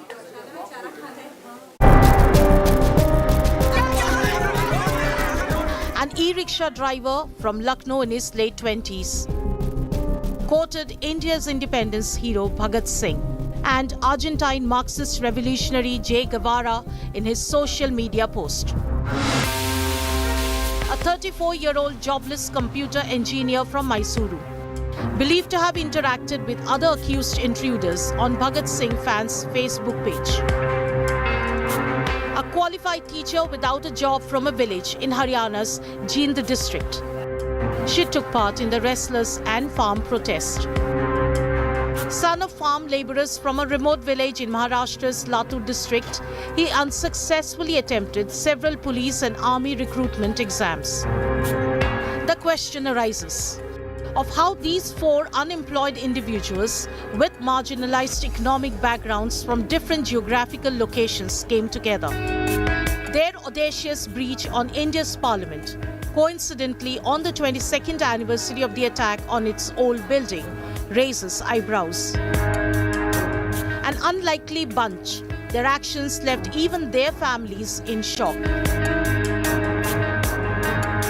Madam ಅವರೇ ಯಾವ ಕೆಷ್ಟ ದೃಷ್ಟಿ ಇಲ್ಲ ಅವನು ಇದು BA engineer intelligent madam ಅವರೇ ಅರ್ಥ ಆಯ್ತಾ ಅವನು ಯಾವುದು ಇದು ಸಮಾಜ ಘಾತಕವಾದ ಕೆಲಸ ಇಲ್ಲಿವರೆಗೂ ಯಾವುದು ಮಾಡಿಲ್ಲ ಮುಂದಕ್ಕೂ ಯಾವುದು ಮಾಡಲ್ಲ ಅವನು ಯಾಕೆ ಮಾಡಿದ್ದೇನೆ ಅಂತ ಅವನ್ನೇ ಕೇಳ್ಕೋಬೇಕು ವಿನ ನಾವೇನು ಹೇಳಕ್ಕಾಗಲ್ಲ ಮೇಡಮ್ ಅವರೇ बिल्कुल निर्दोष है मेरा एक ही बेटा वो रिक्शा चलाता था और कोई कुछ नहीं बस वो देशभक्त के बारे में बात करता था बस इसी बारे में वो बहुत अच्छा लड़का था सही किया भैया उसने वो सिर्फ नौकरी के लिए लड़ रही थी भैया नौकरी नहीं मिल रही थी वो बहुत परेशान थी बेचारी इतनी पढ़ी लिखी है उसे नौकरी भी नहीं मिल रही थी और जो कम पढ़े लिखे है उसमें तो पैसे देकर लग रहे हैं और इतनी पढ़ी लिखी है उसमें कोई नौकरी नहीं है ये तो फिर पैसों का खेल है भैया Lalit Jha, an elusive suspect on the run.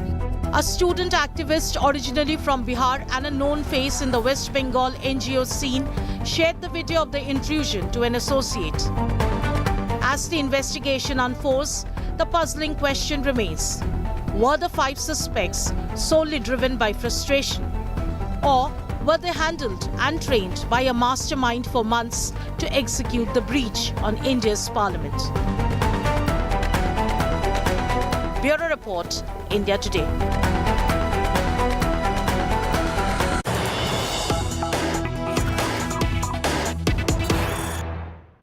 It's a big day in Rajasthan for Bhajan Lal Sharma, the first time MLA to become the first time Chief Minister also. So of course starting this very important day for him by offering prayers at the temple. And remember, Bhajan Lal Sharma may be the first time MLA, but he's been associated for the longest time with the Bharatiya Janata Party, has held the party affairs, has been involved at ground level work as well. So clearly a mass leader in a lot of ways in local constituencies with regard to Rajasthan. But what a pick for the Bharatiya Janata Party's leadership ahead of 2024 Lok Sabha elections to change the Vasundhara Raje era, who's held the cloud for the longest time for the BJP and as a Chief Minister. And then after Ashok Gehlot, who is also a senior leader of the Congress Party, a man with experience in Congress Party, to now have someone who may not have a direct governance experience and yet give him the charge. You're looking at the visuals coming in of Bhajan Lal Sharma, who's currently offering prayers and starting his big day at a note when the Prime Minister, Home Minister, BJP Chief JP Nadda and other BJP ruled Chief Ministers, just like in Raipur and Bhopal, will today be in Jaipur as well. Massive security arrangements are being made at the historic Albert Hall. Large number of people are likely to gather. We also saw final touches being given. But offering to the God a prayer. Remember, it is in many ways as much as his hard work, but possibly the blessings of the Almighty that has brought him to this position too. Jai Kishan is joining me for the latest on that. Jai Kishan, भगवान का आशीर्वाद है जो उनको मुख्यमंत्री भी बना रहा है, मगर आगे का टेस्ट भी है. And I think that's what a realization possibly he also has, that this is victory for a day, because after that the real test will begin for Bhajan Lal Sharma. Indeed, Pooja, it's just the beginning for Bhajan Lal Sharma. Yes, it's a big day for him today. It's double bonanza for him because he's celebrating his 56th birthday as well as he will be taking oath very shortly. So it's double bonanza for him, but its real test will begin after he takes oath, and it is expected that Bhajan Lal Sharma will take first cabinet meeting today afternoon. However, we have yet to get official confirmation, but his biggest challenge would be that Rajasthan is going under severe financial crunch. According to RBI report, Rajasthan is amongst the top 5 states in terms of financial crisis. So, big challenge for Bhajan Lal Sharma. But I will talk to few of people who are here at Pinjrapol Goshala, where Bhajan Lal Sharma few minutes ago feeded cows. So every time he starts an important day, he comes here at the Pinjrapol Goshala to feed cows. But we'll talk to a few people associated. कब से जानते हैं भजन लाल जी को? 10 साल से, और माननीय भजनलाल शर्मा जी को मुख्यमंत्री मनोनीत करके राजस्थान का, और भारतीय जनता पार्टी द्वारा जो है एक विशेष संदेश दिया है आम कार्यकर्ता के बीच में चुने गए। राजस्थान में बड़ा आर्थिक संकट है, इससे पहले काफी कर्ज जो है राजस्थान के ऊपर वो रहा है, तो उसको आपको लगता है डील कर पाएंगे? बिल्कुल, माननीय मुख्यमंत्री जी निरंतर मेहनत करके, और भारतीय जनता पार्टी का जो विशेष एजेंडा है कि आम आदमी का जीवन सुरक्षित और अच्छा महसूस हो, और इस विकास की नई गंगा राजस्थान में हमारे बार एसोसिएशन के अध्यक्ष महावीर जी जैन सांगानेर के भी यहाँ मौजूद है। और दूसरी बात, एक बात आप बताइए बॉस, ये बताइए कि जो आज शपथ लेंगे प्रधानमंत्री नरेंद्र मोदी, गारंटी अब क्या राजस्थान के मुख्यमंत्री अशोक गहलोत की गारंटी को नकार दिया लोगों ने? अभी जो अशोक गहलोत साहब ने जो गारंटियां दी थी वो जनता को लुभाने के लिए दी थी, लेकिन जनता ने बीजेपी को चुना है, और वो इसीलिए चुना है कि बीजेपी का जो काम है नरेंद्र मोदी जी का, उसको सराह के ही बीजेपी को चुना है। और मोदी जी ने जो एक आम आदमी को मुख्यमंत्री बनाया है, हमारे विधायक साहब को, वो मोदी जी का एक ऐसा मैसेज है कि मोदी जी आम जन के साथ हैं। अशोक गहलोत वसुंधरा राजे का 25 साल का एरा खत्म हो गया, नई शुरुआत राजस्थान के अंदर देखते हैं जी। पिछले जो मुख्यमंत्री थे अशोक गहलोत जी, उन्होंने लूट के अलावा राजस्थान में कुछ नहीं किया है, और अंत में जब उनको लग गया कि अब सरकार जा रही है, तो फिर उन्होंने पब्लिक को लुभाने के लिए तरह तरह के प्रलोभन देने शुरू कर दिए।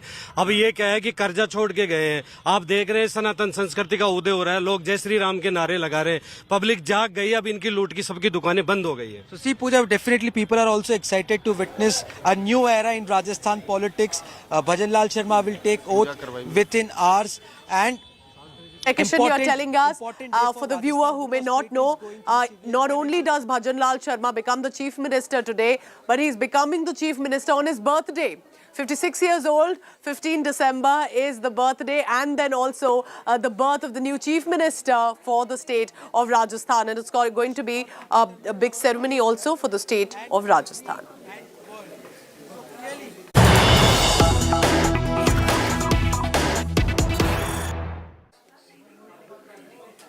All right, we have details coming in with regard to the Sensex that has risen over 300 points to hit fresh all-time high. That's the big news coming in this morning. Sensex has risen over 300 points to hit the fresh all-time high. The Nifty trades near 21,300. So that's the big news coming in. 21,300 is where the Nifty is trading.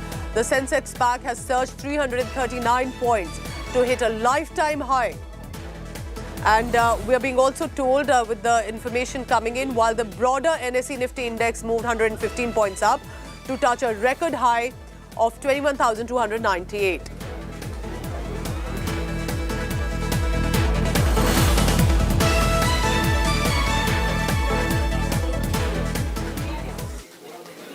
And the big news coming in ahead of 2024 Lok Sabha elections. Union Home Minister, in the first big elaborate comment, has spoken on two issues with regard to the Lok Sabha elections. One, of course, what the expectations of the Bharatiya Janata Party is, but the North-South debate as well.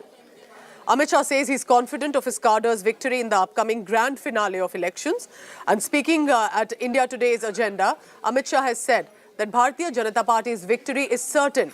But he also fired fresh salvos at the Team India, saying there is no India alliance that's standing. Amit Shah also hailed Prime Minister Modi and said it is his leadership, it is hard work, his popularity that is the real vote bank in India. He said there is no Prime Minister like Modi for the effort that he puts in and the vision he has for India. Many call Amit Shah as BJP's Chanakya, but he's also added that it is about being on a mission. When he was asked about the North-South debate, that if the BJP is not being voted in the southern states, to which, very interestingly and for the first time, Home Minister Amit Shah saying from India Today's stage, after 2024 Lok Sabha elections, this North-South debate will end forever.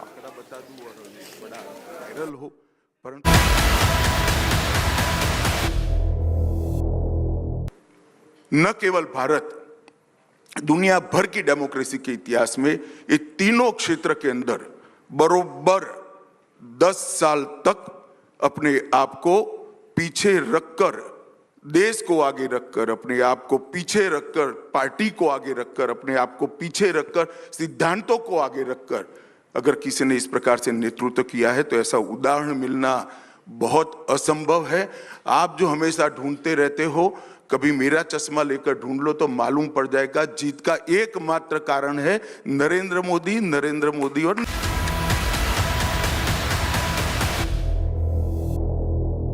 India alliance है कहां, बताओ तो।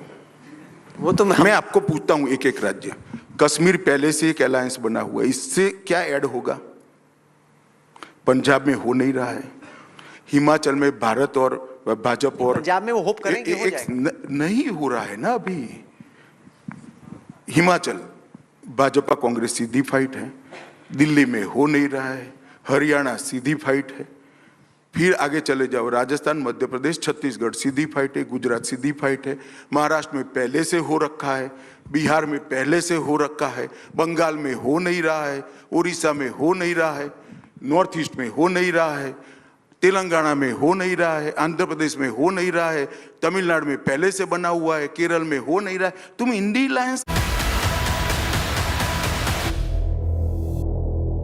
चुनाव के बाद Bharatiya Janata party दक्षिण में नहीं है, वो बहस समाप्त हो जाएगी। आपको कहां पे लग रहा है दक्षिण में आप गेन कर? अब वो हम 24 के चुनाव के दिन बात करेंगे, परिणाम के दिन बात करेंगे। देखिए, कर्नाटक में हमारी सरकार रही है, हम आज भी मुख्य विपक्ष है। तेलंगाना में हमारी सीटें निश्चित रूप से बढ़ने जा रही हैं और तमिलनाडु और केरल में भी हमारे वोट प्रतिशत और सीटें दोनों में हम बढ़ोतरी करेंगे। हमने ये जो लोग चुनाव के नतीजों को, प्रदेश के चुनाव के नतीजों को भारत को बांटने के तरीके के रूप में सोचते हैं, मैं इसकी घोर निंदा करता हूं। उत्तर दक्षिण का नैरेटिव जो खड़ा करते हैं वो भारत को जोड़ना नहीं चाहते, भारत को तोड़ना चाहते हैं, मैं इसकी निंदा करता हूं। Through the day on India Today television, you can catch this full interview also on indiatoday.in. This is the first time that Union Home Minister Amit Shah taking all questions so close to 2024 elections and also the big statement on the Parliament security breach. I'm wrapping up this bulletin for now. Thank you so much for watching. But right after, I bring you what next in the Parliament security breach investigation. Because this is not just about the arrests. What led them to take such a massive decision, what they call a heroic act, but clearly now facing an anti-terror law, UPA, for charging other members of parliament. More on that after a very short break. Stay tuned, you're watching the India Today television.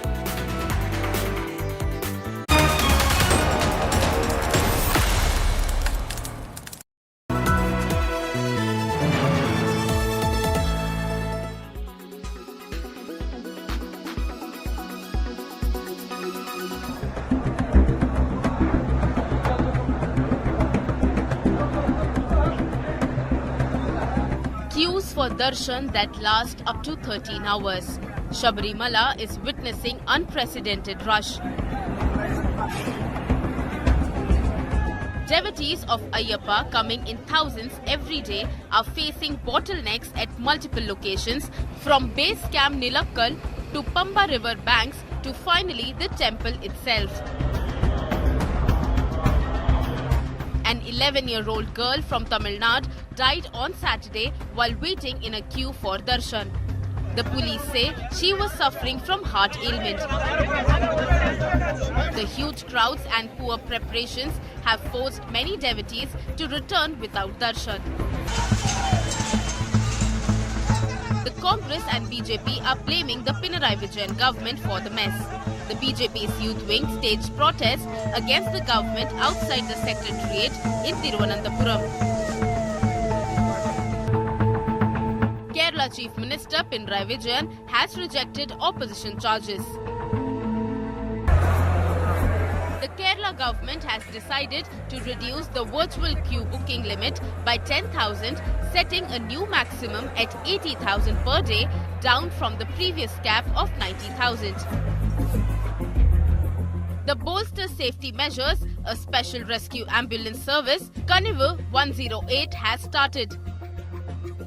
The Kerala High Court on Tuesday instructed authorities to extend support to pilgrims reaching the shrine. The two-judge bench also directed the police to manage the crowd on the hilltop effectively.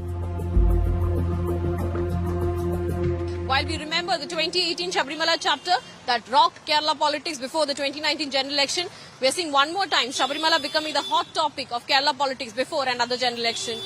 With video journalist Dean Kuriakose for India Today from Thiruvananthapuram.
Morning consult के जो बहुत ताज़ा आंकड़े हैं वो दिखाना चाहता हूं, जिससे ये साफ हो जाता है कि 9.5 साल बाद भी डॉक्टर संजय कुमार, प्रधानमंत्री मोदी की जो लोकप्रियता है, जब उसकी तुलना हम दुनिया के बाकी नेताओं से करते हैं तो ऐसी वो सीधी लकीर है कि वो टस से मस नहीं हो रही, क्योंकि 2 आंकड़े हैं हमारे पास।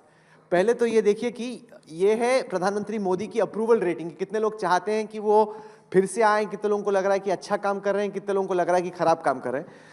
जो लोग मानते हैं कि खराब काम कर रहे हैं उनकी संख्या करीब 18% है इस वक्त, और जो लोग मानते हैं कि प्रधानमंत्री मोदी अच्छा काम कर रहे हैं 76% पे हैं। 84 पीक थी, 63 जब एक तरीके से पैंडेमिक आया, उसके बाद महामारी के बाद लोगों में रोष था, तब असहमति का स्तर बढ़ा, लेकिन उसके बाद गिरता चला गया।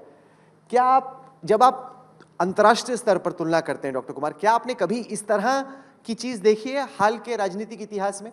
कोई नेता जिसकी लकीर, क्योंकि बाइडेन के भी 4 साल भी पूरे नहीं हुए, उनकी एंटी इनकम्बेंसी बहुत बढ़ गई है, पॉपुलैरिटी रेटिंग घट गई है, वो भी आंकड़े हमारे पास है, मैं आपको दिखाऊंगा। ये देखिए, ये है नरेंद्र मोदी 76% पे सबसे ऊपर, उसके बाद है ओब्राडोर मेक्सिको के 66%, बसेट स्विट्जरलैंड के 58%, लूला ड सिल्वा 49%, ये जो बाइडेन बेचारे 37%, पेड्रो सांचेज स्पेन के 37%। ये नंबर 1 क्यों आ रहे हैं बार बार Modi ji?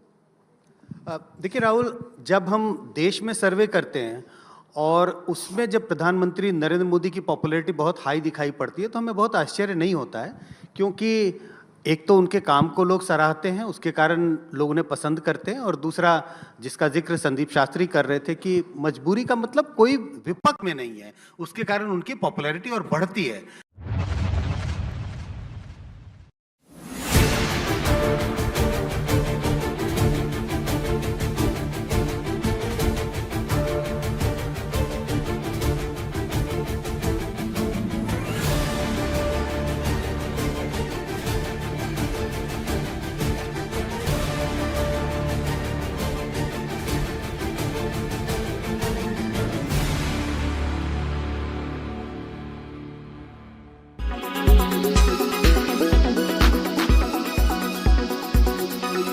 Weather forecast now.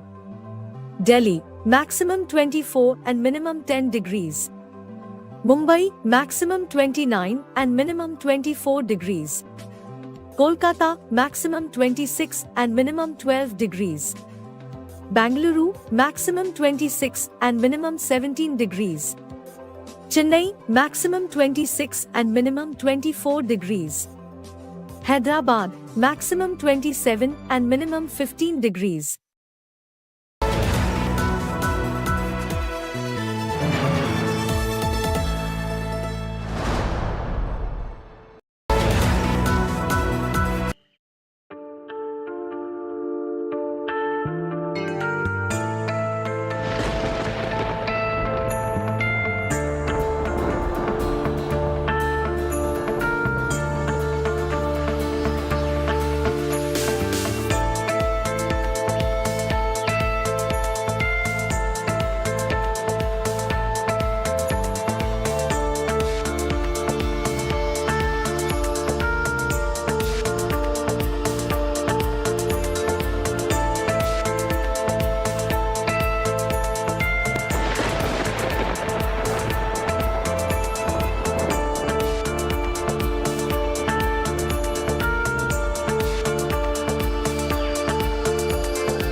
Good morning and welcome to India Today's India's Agenda. I'm Pooja Shali. I'll be bringing you news through the morning with regard to what's happening in India and around the world. First, the headline.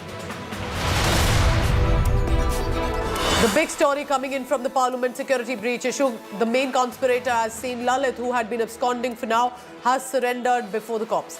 Interrogation details reveal he wanted to create 1929 Bhagat Singh's attack on the assembly then.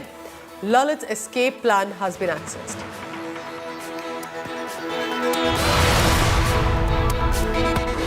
Meanwhile, it's the first big statement from Home Minister Amit Shah on the Parliament security breach. Calls the breach a serious issue. Vows to upgrade Parliament security, but also slams the opposition for playing politics.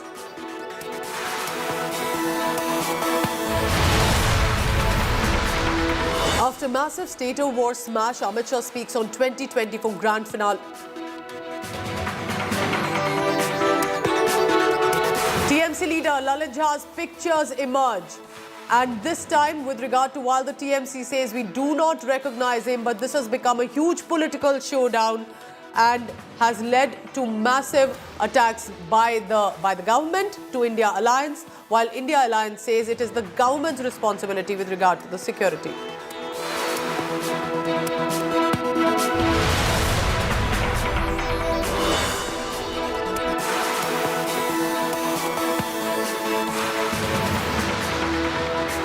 It's a big statement from Home Minister Amit Shah, also saying Modi will return in 2024, says Prime Minister's popularity has created the big vote bank and it will be the North-South debate that will end forever after 2024 election results.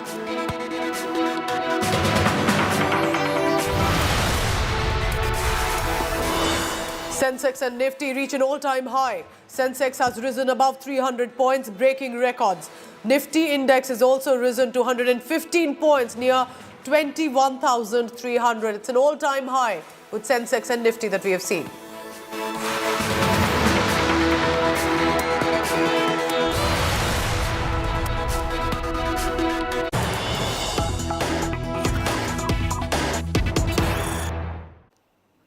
Our top news is coming in from the business fraternity. Sensex rises over 300 points. This is a fresh all-time high that it has hit.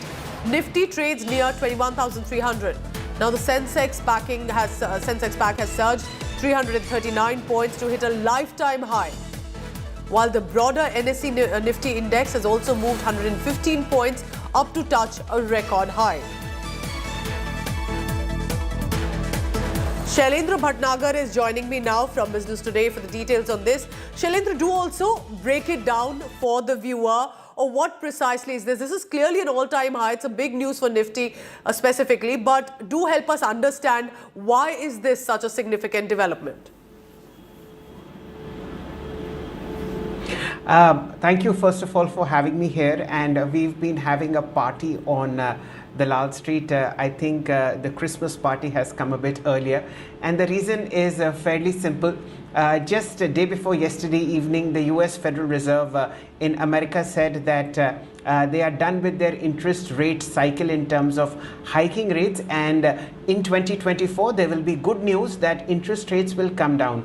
So it's basically a very, very strong signal that the US Federal Reserve has sent globally to all bulls that from now on the softening of interest rates will continue. And as you know, everything in business depends on borrowing costs. So if borrowing costs go down, it automatically means that profits will be higher, other things remaining safe.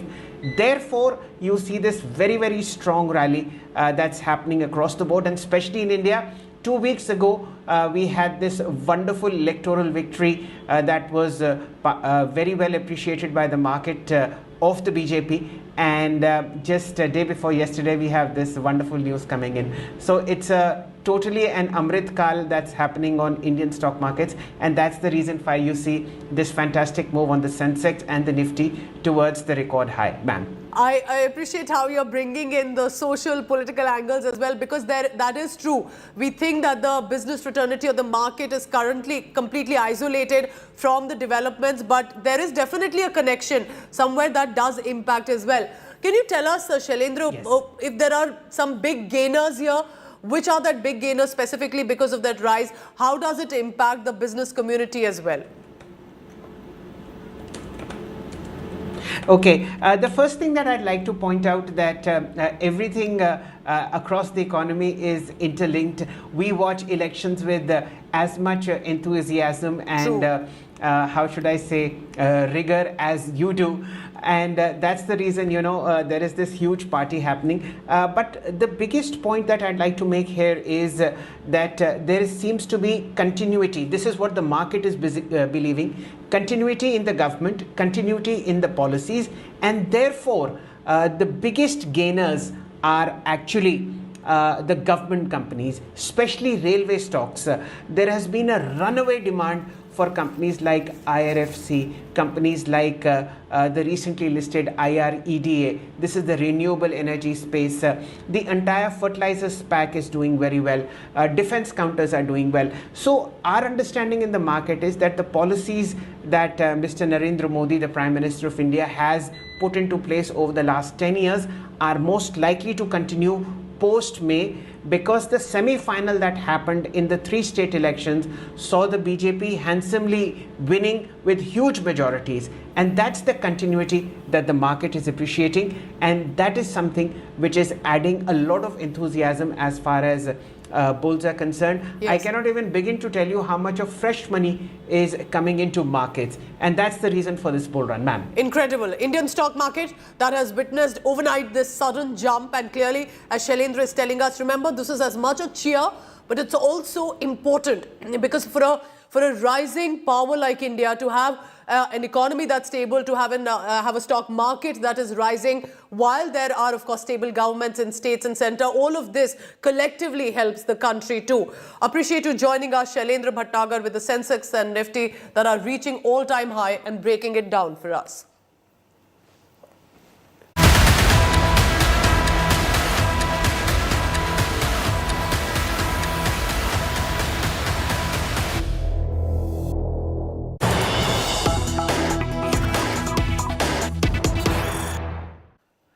Five accused now in Delhi police custody with regard to the parliament security breach, and now the details are emerging. What led them to storm into the parliament premises, not outside, inside where the parliamentarians sit? India Today has accessed exclusive interrogation details after one of those who was seen as the key conspirators to Lalit surrendered before the Delhi police. He was given shelter in Rajasthan by another friend by the name of Mahesh, whose images have also surfaced. Sources say it was expected and the police knew that he had the mobile phones of other accused, but no phone has been able to be recovered from him, which, according to the investigators, he possibly destroyed in Rajasthan before the surrender. Lalit had, remember, fled to Rajasthan the moment he realized that the intruders have been caught, but the mission has been successful, so to say. But there has been a massive manhunt by the cops on him, and it is there that he met one Mahesh. You're looking at Mahesh's picture on your screen. This was that accomplice who gave him shelter, an aid to Lalit. Did he know what Lalit had done? Because his news and his face was all over, and yet gave him shelter for the night. Police has said that that they were in touch with the intruders. Neelam, for example, the woman who was shouting slogans outside, they had come to Delhi with plans. But it was, in the end, there were different plans and more people got involved. What was the reason? According to the investigators, initial information is this Lalit wanted to replicate Bhagat Singh's 1929 act of bombing at the assembly, when India, remember, was a British colony. He even got pamphlets like Prime Minister Missing, so inspired by the leftist ideology. But remember, Bhagat Singh is a revolutionary for all, irrespective of the ideology. But to misinterpret, misuse this specific act of Bhagat Singh to today in 2023, in a democracy that India presently is, and has led to a massive security breach too.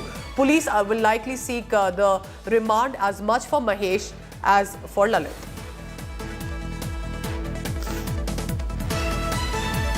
So that's the big news coming in. This is getting the dots connected, but there is a big question that still remains. How can 4 to 5 men and women from different cities, diverse background, they have no connect at all to each other, happen to either meet on social media, but they definitely meet in Delhi. They do recce for months. They realize where the protocol can be breached and then to make out a strong statement. Now, prima facie, according to initial information, they are telling the cops they were not getting jobs. They were constantly trying. They were unemployed despite education, and that's the reason they have led this attack. But the police are not taking that as face value and are looking at a possible mastermind. So the investigation is clearly intensifying, and at a time when no mobile phones have also been recovered, the police had been, remember, earlier looking for Lalit. Now also looking at angles of who possibly could have got them to connect. Clearly there was a reference that now they are telling the cops they wanted to replicate the 1929 act of Bhagat Singh. But for now, it is the political showdown also. Probe and politics are intensifying. Look at the pictures on your screen. Opposition initially lashed out at the Bharatiya Janata Party because the visitors' pass had the approval of BJP MP Pratap Simha. Opposition demanded a discussion on the security breach. Floor leaders went into the floor of the house, charging at Pratap Simha's clearance, but also at the BJP, asking for a discussion and a statement from Home Minister Amit Shah. Congress, however, also while barging in now with the images surfing of TMC leaders with Lalit and other accused, and that's why Saffron Clan has got an edge against opposition. Listen in to reactions of what our netas are saying who were there at the parliament. Speaker is the custodian of house and इस parliament के पूरा administration speaker के संज्ञान में रहता है, speaker के अधिकार क्षेत्र में रहता है। तो सरकार को स्टेटमेंट दे दो ये ऐसे बोलने के लिए हमारे अधिकार क्षेत्र में नहीं है। जो माननीय स्पीकर ने आदेश दिया है सरकार उसका पालन कर रहे है। तो इसलिए मैं इतना ही कहना चाहता हूं, इसमें पॉलिटिसाइज मत करो। टीएमसी इतना बड़ा बात कर रहे हैं, जब हम लोग देखते हैं कि कोई देश विरुद्ध काम करते हैं, टुकड़े टुकड़े गैंग जो है वो काम करते हैं, उसके साथ टीएमसी का तो जोग होगा ही होगा, कनेक्शन होगा ही होगा। आज पूरा स्पष्ट हो गया। हम लोग चाहते हैं कि दिल्ली पुलिस इसका पूरा जांच करे। लेकिन असलियत जिम्मेवारी किसके पास है? मैं आपके घर में किसी को भेजा, लेकिन जिसको भेजा वो तो मेरा ही एम्प्लॉय है, तो आखिरकार मेरा जिम्मेवारी नहीं होता क्या? मैं जिसको भेजा सही ढंग से काम किए या नहीं? तो दोनों का ही है। स्पीकर तो मंत्री नहीं। ये सिर्फ गोलमोल जवाब देते हुए असलियत को छुपाना चाहते हैं। ये सरकार की ये मंशा की हम खिलाफत करते हैं और कुछ नहीं। सदन सबका है, ये मान के उस दिन हमारा बयान देखो सदन के अंदर, हम सरकार के पास खड़े रहते थे उस दिन। 2 बजे की हमारा बयान देखो, ऑल पार्टी मीटिंग में हमारा बयान देखो। सरकार के इस समय सारे सदन और सब मिल के काम करना चाहिए। तो राजनाथ सिंह जी की ये ज्ञान देने के पहले एक बार बुलाया कभी कि सारे ऑपोजिशन लीडर एक साथ हम बात करें? दुर्भाग्य का दिन है आज कि जिन सांसदों ने सिक्योरिटी के बारे में बात उठाई है या स्टेटमेंट चाहते थे कि होम मिनिस्टर आके स्टेटमेंट दे, होम मिनिस्टर ने नहीं दिया। ऐसी परिस्थिति में उन्हें अपनी आवाज़ उठाने के लिए मजबूर होना पड़ा, और जब आवाज़ उठा रहे थे तो उनको निलंबित किया गया। पूरा देश देख रहा है। अब देश की जनता को भी इस पे संज्ञान लेना चाहिए कि जनतंत्र अपनी आखिरी सांसें गिन रहा है। जब कोई एमपी साइन करता है तो उनकी जिम्मेदारी होती है कि जिसको वो बुला रहे हैं वो रिस्पॉन्सिबल रहेंगे। तो ये रूलिंग पार्टी को चाहिए कि अपने एमपी के खिलाफ क्या एक्शन लेंगे आप। भाई अगर मेरे साइन पर कोई आ जाता है असदुद्दीन ओवैसी एमपी के नाम पर, क्या हाल होता मेरा? क्या हाल होता भैया? आप जानते क्या हाल होता? और फिर अगर वो जो 4 उसमें वो उनका नाम अगर अब्दुल होता, क्या होता फिर? ये भी तो देख लीजिए। तो यकीनन ये दिल्ली पुलिस की फेलियर है, इंटेलिजेंस की फेलियर है। पूरे देश में रेफरेंडम करा लीजिए, ओपिनियन ले लीजिए लोगों का। क्या अपनी जायदाद के लिए मांग कर रहे थे संसद में खड़े होकर के? कहीं ना कहीं ये संदेश भी जा रहा है ना कि इनके हाथों में देश की संसद सब महफूज नहीं है। तो देश के बारे में हम क्या कहें? This shows the approach of Modi government to democracy and its the functioning of the parliament. This was all created by a BJP MP. It was his pass and that MP is very safe. He is still part of the BJP parliamentary party. The problem is that BJP purposefully helped them to create problem and defame the country. So the country should know, and now those people are suspended and those created this issue are protected in the parliament. ये Bharatiya Janata party और parliament की security को के लिए चिंता की बात है। सरकार को इसके बारे में चिंता करनी चाहिए कि किस तरह से लोग इसके अंदर घुस गए और इनके पीछे कौन लोग हैं, और जो एमपी साहब हैं जिनके लेटर हेड से इनका पास बना है उनके बारे में भी उनसे भी थोड़ी सी जानकारी लेनी चाहिए, उनसे भी सबसे पूछताछ हो, जिससे कि सच जनता के सामने आए कि ये सिक्योरिटी लैप्स कैसे हुई है, ये चूक कैसे हुई है, ये जानना बहुत ज़रूरी है। And for the first time, Union Home Minister Amit Shah's first response on the Parliament security breach. Addressing a session at Agenda Aaj Tak 2023, Union Home Minister lashed out at the opposition parties also for playing politics over this 13th December Parliament security breach. Amit Shah has meanwhile assured the committee has been tasked with investigating the security breach incident and will look into enhancing the Lok Sabha security further. Also adding, after the inquiry, the probe panel will send report to the Speaker Om Birla as the Parliament security comes under the Speaker. Remember, but this happened on 2001 Parliament terror attack anniversary that was being observed when these two men jumped into the Lok Sabha chamber from the visitors gallery, released coloured smoke from the canisters and shouted slogans. Sir, आप देश के गृह मंत्री हैं। संसद भवन में parliament attack की बरसी पर एक बार फिर से एक ऐसा वाकया हुआ जिसको लेकर देश में लोग सोच रहे हैं कि अरे नई पार्लियामेंट की बिल्डिंग में ये आखिरकार क्या हुआ। सबने उन तस्वीरों को देखा। देश के गृह मंत्री के तौर पे आपको अब तक क्या पता चला है कि ये कौन लोग हैं, कैसे आए, क्यों आए और क्यों ये चूक हुई? देखिए, ये बड़ा गंभीर मसला है और लोकसभा अध्यक्ष जी ने इसका गंभीर संज्ञान लिया है। विपक्ष इस पर राजनीति कर रहा है। मैं ऐसा नहीं कह रहा कि इसमें कहीं ना कहीं कोई चूक नहीं हुई, चूक निश्चित हुई, तभी तो घटना हुई है, परंतु इस पर राजनीति करे। सबको मालूम है कि पार्लियामेंट सिक्योरिटी लोकसभा अध्यक्ष के तहत रहती है। अध्यक्ष जी ने भारत सरकार के गृह मंत्रालय को एक पत्र लिखा है, हमने एक कमेटी बनाई है। देश के सीनियर मोस्ट डीजीपी में से एक डीजीपी के नेतृत्व में एक कमेटी बनी है और उसमें ढेर सारी एजेंसियों के सदस्य भी है। कुछ ही दिनों में इसकी रिपोर्ट अध्यक्ष जी के पास जाएगी और मुझे लगता है अध्यक्ष जी ही इसको प्रकाशित करे ज़्यादा उचित है। ऐसी जितनी भी घटनाएं हुई, करीब करीब 40 घटनाएं हुई, जिसमें पर्चा डालने से लेकर, नारा लगाने से लेकर, पिस्तौल लेकर अंदर आ जाना, सदन के अंदर कूद जाना, ये तक की घटनाएं हुई और हर बार लोकसभा अध्यक्ष ने ही इसका संज्ञान लिया है और अध्यक्ष जी ने एक कमेटी बनाकर इसकी जांच करी है। हमने एफआईआर भी रजिस्टर कर दिया है, जांच की कमेटी भी बन रही है। मुझे लगता है 15-20 दिन में वो लोग अपनी रिपोर्ट लोकसभा स्पीकर साहब को सौंप देंगे, मगर मैं इतना सुनिश्चित करता हूं क्योंकि उन्होंने जो कमेटी का परव्यू बनाया है, घटना की भी जांच करने के लिए कमेटी को काम सौंपा है और लोकसभा की सुरक्षा को आगे कैसे चुस्त दुरुस्त किया जाए वो भी काम सौंपा है और दोनों काम ये कमेटी बहुत अच्छे से करेगी। ये मैं देश की जनता को विश्वास दिलाना चाहता हूं कि एकदम चुस्त दुरुस्त सुरक्षा व्यवस्था आगे पर हो, इसका हम ध्यान रखेंगे। कई बार सुरक्षा में सैंड लगाने वाले नए नए तरीके लेकर लूफोल्स ढूंढते रहते हैं। लूफोल्स होना नहीं चाहिए, वो आइडियल चीज़ है, मगर अब वो ढूंढाई है तो इसको फिल करने का हमारा जिम्मेदारी है और मेरा सभी से अपील है कि इसको राजनीतिक मुद्दा न बनाया जाए।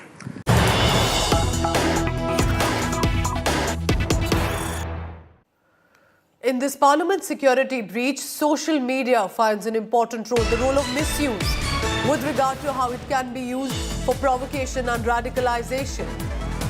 India Today Aaj Tak unearths the social media ploy that was used at least since 2 years to allegedly recruit individuals. Remember, social media has faced allegations as well of its misuse possibly to run misinformation, to radicalize young men who may be facing some issues, but how to bring them to commit crimes or to bring them into the criminal space has been one of the issues of social media. Now, one of the individuals' Instagram handle used an action call post. This was on Instagram to recruit individuals on board. We are being told that there was a social media handle by the name of Deshbhakt88. The profile was activated in 2021 October, so not too long ago. Then an action call is made in the post in the name of India's freedom fighter and revolutionary Bhagat Singh to connect people. So this post and this social media handle was basically, according to our sources, to get people together. It was not just about posting about Bhagat Singh, but to get young men together. Comments of both Lalit and Mahesh are on the post that suggested they did join in later. From social media, they go to WhatsApp. Himanshu Mishra gets us that big story. Himanshu, this is absolutely sensational. This is big. This basically shows that it was not just social media, possibly handles, that a lot of people make fan pages and to get them to talk about it. क्या हम कह सकते हैं कि कुछ handles थे, specifically ये एक हैंडल था जो बनाया ही इसीलिए गया कि रिक्रूट करना है कुछ लोगों को? बिल्कुल, रिक्रूट करना है, अपने साथ जोड़ना है, खासतौर से वो लोग जो सरकार के खिलाफ एंटी एस्टैब्लिशमेंट में मौजूद रहते हैं। इन प्रदर्शनों में जो अभी सरकार के खिलाफ पिछले कुछ दिनों में हुए हैं, उनमें जो लोग शामिल होते हैं, तो ऐसे लोगों को रिक्रूट करने की यहाँ पर एक तैयारी दिख रही थी। ऐसे लोगों को जो इस तरीके की सोच रखते हैं, जो ललित झा या नीलम, इनसे जो मिलती जुलती हो तो उनसे बातचीत, तो ये एक तरीके की अगर हम देखें तो काफ़ी पहले से ये सारी चीज़ें चली आ रही थी। लेकिन पार्लियामेंट में जो कुछ हुआ, 13 दिसंबर के दिन जो कुछ हुआ, ये बता रहे हैं कि तकरीबन 1.5 साल पहले ही इसके बारे में पहली बार सोचा गया और एपिक सेंटर था कोई और नहीं बल्कि मैसूर का इलाका, जहाँ पर मनोरंजन का घर है। उसके बाद 9 महीने बाद ये लोग दोबारा मिलते हैं और दोबारा मिलने के बाद 13 दिसंबर की तारीख तय की जाती है जानबूझकर। आप सोचिए कि जबकि इन सबको अच्छे से पता था कि 13 दिसंबर की वो तारीख है जब 22 साल पूरे होंगे, उस दिन सुरक्षा ज़्यादा रहती है, तो उस दिन सिक्योरिटी में सेंध कैसी लगाई जाए, इसकी इन्होंने तैयारी करनी 9 महीने पहले शुरू की। Himanshu, stay on with me. Stay on with me. Shreya Chatterjee is also joining me. Shreya, you bringing us this big news about social media mishandling, misuse. It raises a lot of alarming questions. And from the information that you've also sent is that sources in the police are suggesting that the initial plan itself indicated to get people together, because that's a question many are wondering, Shreya, that these individuals with diverse background, different cities, how do they come together to succeed in implementing a plan this major of a security breach? Well, Pooja, you know, we've got very crucial details that has now been accessed by India Today and Aaj Tak. The action call post that was used from none less than 2 years. For 2 long years, this action call post was used on an Instagram profile to recruit people.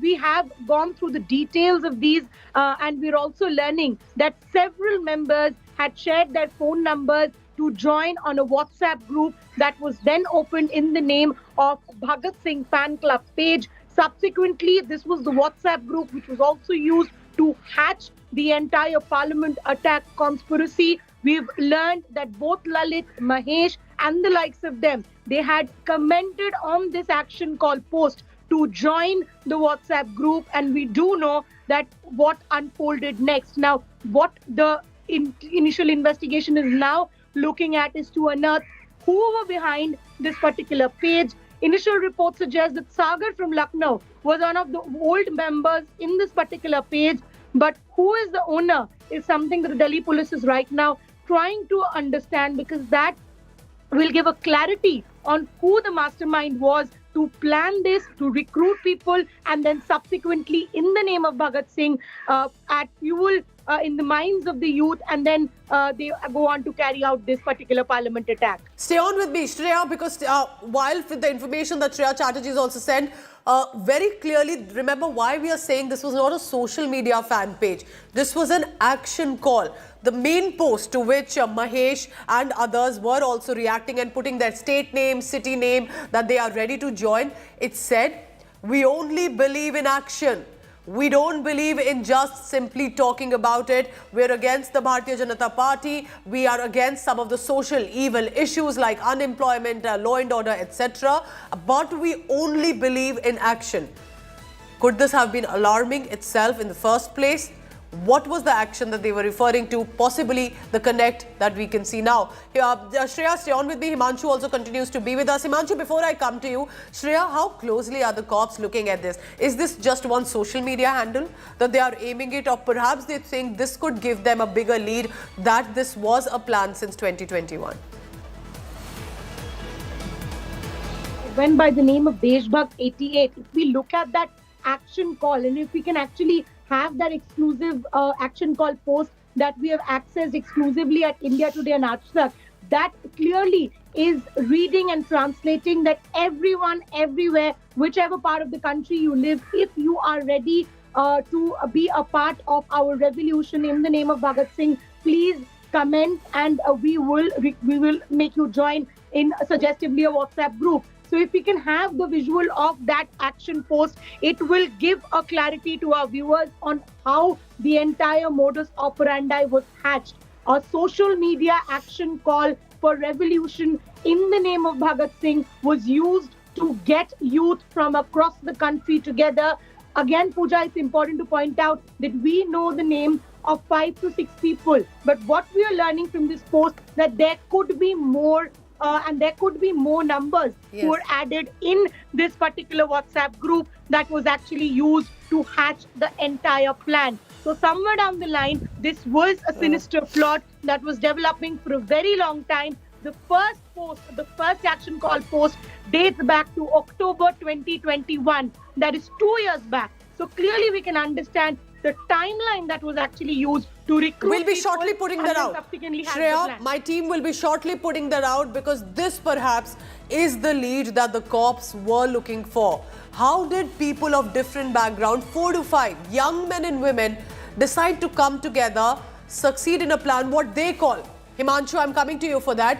They say that हम भगत सिंह से inspired है, जो भगत सिंह ने 1929 में किया और assembly में bombing करी, so that the deaf can hear. We'll do it in 2023. Little realizing India was a British colony then. It was a foreign government exploiting Indians. This is a democracy, irrespective of the differences with the parties and netas. There is still a system to be able to approach them, to be able to have the grievances put out, not resort to what has now got them charged under anti-terror law. Himanshu, किस तरह से अब आप देखते हैं कि भगत सिंह की जो आइडियोलॉजी और उनका काम था ब्रिटिश हुकूमत के खिलाफ, जो एक्सप्लॉयटेटिव थी, उसको 2023 में इंडियन गवर्नमेंट से कनेक्ट करके या पार्लियामेंट से कनेक्ट करके कहा, जो भी युवा है सामने आइए, और अगर दम रखते हैं तो हम फिर कुछ काम करेंगे? देखिए, यहाँ पुलिस ने जब इनके चारों के बैकग्राउंड चेक किए, जो लोग खासतौर से पार्लियामेंट के बाहर और अंदर थे, और ललित का जब पूरा चेक किया, तो पुलिस को मोटिव को लेकर के अभी भी इनकी बातों पर पुलिस पूरी तरीके से यकीन नहीं कर रही है, क्योंकि मोटिव एक ऐसी चीज है, जब कोई भी अगर काम होता है, कोई भी अगर क्रिमिनल एक्ट हो या किसी भी तरीके का कोई एक्ट हो, कोई प्रदर्शन हो, तो मोटिव होता है और सीधी डिमांड होती है। तो यहां पर अभी पुलिस मोटिव को लेकर के क्लियर नहीं है, लगातार पूछताछ की जा रही है, लेकिन मोटिव, खासतौर से जो बैकग्राउंड है, आप मनोरंजन का बैकग्राउंड देखिए, वो बिल्कुल अलग, एरिया अलग, लखनऊ, जिंद जो हरियाणा है और कोलकाता, सबके बैकग्राउंड्स अलग हैं, सबकी एजुकेशन सिस्टम अलग है। तो क्या रोजगार को लेकर के या जिस तरीके की नारे लगाए गए थे या पंफलेट मिले थे, तो इसके पीछे का ओरिजिनल मोटिव क्या है? Himanshu, stay on with me. For the viewer, I want you to look closely on your screen. This is the main post. This handle was made in 2021. It was not to discuss Bhagat Singh or his revolutionary ideas. This was to enact a similar one in 2023, and this was an action call. And I want to read out what is written on that main post. It is written in Hindi. It starts with Inqilab Zindabad, young revolutionary leftist ideas. But what it goes on to say is important. And I'll read out and then I'll go across to Shreya for that. It says, and I read out that Shaheed Bhagat Singh ke sapnon pe hum sankalpbadh hain. We go by what Bhagat Singh had said. And listen carefully, जो देश के लिए घर से बाहर निकलकर ये पवित्र कार्य करने का दम रखते हैं, वही अपने राज्य का नाम कमेंट में लिखे। हम बीजेपी और कांग्रेस के कड़े विरोधी हैं और हम भगत सिंह की तरह केवल एक्शन में बिलीव करते हैं। So if you have the guts, the courage to come out and be a part of an action like what Bhagat Singh believed in, then write the name of your city, state, and basically giving out your own details individually as well on the social media. These are young men and women. There may be issues that they are facing, grievances too. But to say, if you believe in an action, come out like what Bhagat Singh had done, and we will act that out. This was the call that perhaps the cops will look into and reflect. Shreya, do explain to us, are the cops looking at who made this, when was it made? And this was not just about social media influencers. This was definitely going out to try and enact probably the first step that led to 13 December plan being executed. Well, Pooja, for the first time, we are giving our viewers the first-hand information of how, once again, social media was used to plan an entire attack. Now, this particular page, Deshbhakt88 on Instagram, was used to again and again seek action call from the people, especially the youth, and then recruit them. Now, till the month as late as June this year, this particular action call post was actually given, is what we have gone through the social media activity as well. Apart from that, what we clearly have seen that both Lalit, remember, Lalit is an accused who has been arrested, who was surrendered, and then subsequently the procedure of arrest took place. And then also Mahesh Kumawat, both of them had commented on these action call posts to actually join the WhatsApp group. We have accessed those conversations. We have accessed those comments of Lalit and Mahesh on these action call posts.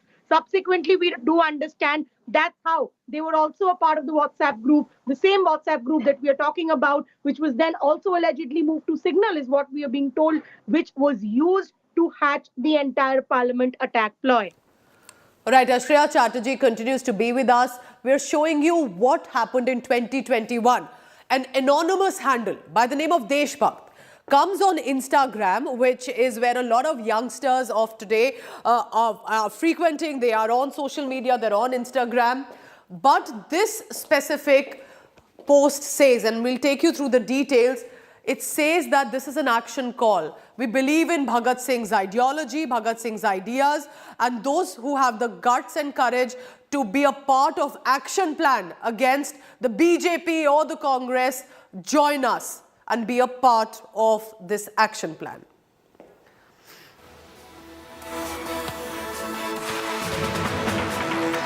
So I'm now going to take you through the details of what exactly was said on in 2021, 2 years ago. A social media handle by the name of Deshbhakt88 surfaces on Instagram. And it starts to mention this post. We'll stay with this. Inqilab Zindabad. Dharm, Jaat, Amir, Garib ke fark se hatkar. We don't believe in differences and social differences. We are together in this. We believe in Bhagat Singh's ideology, but we also believe only in action.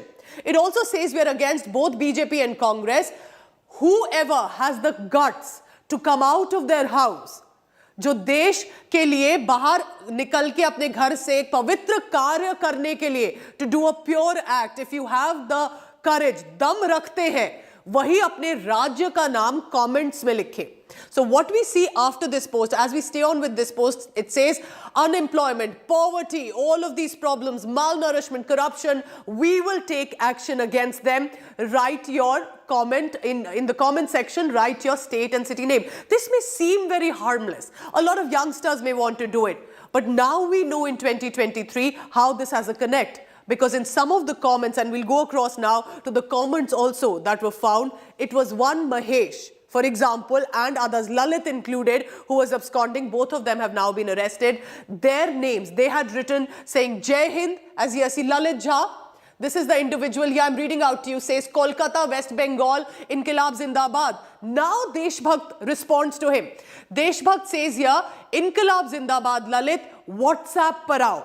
So this was just an action call. Again, I'll go across to another individual when Lalit Jha says, WhatsApp number de aap. Give me your number. So this action call was not just to say, yes, we are from this city, a young blood saying that we are part of a plan to change the society. Then it said from Instagram, from this post, now come on WhatsApp, we are sending you the number.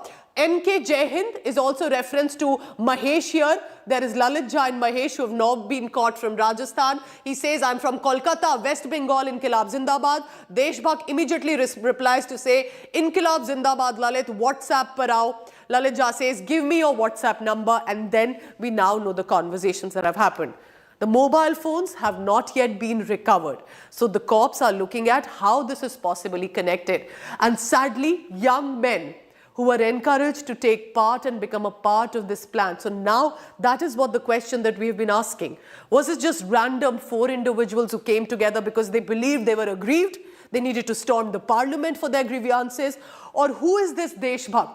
Was there a bigger mastermind who somehow believed he needed to get these men and women together and ask them to storm the parliament? This mastermind is what the cops and the investigating agencies are currently looking for. But a reminder for us how social media is being misused.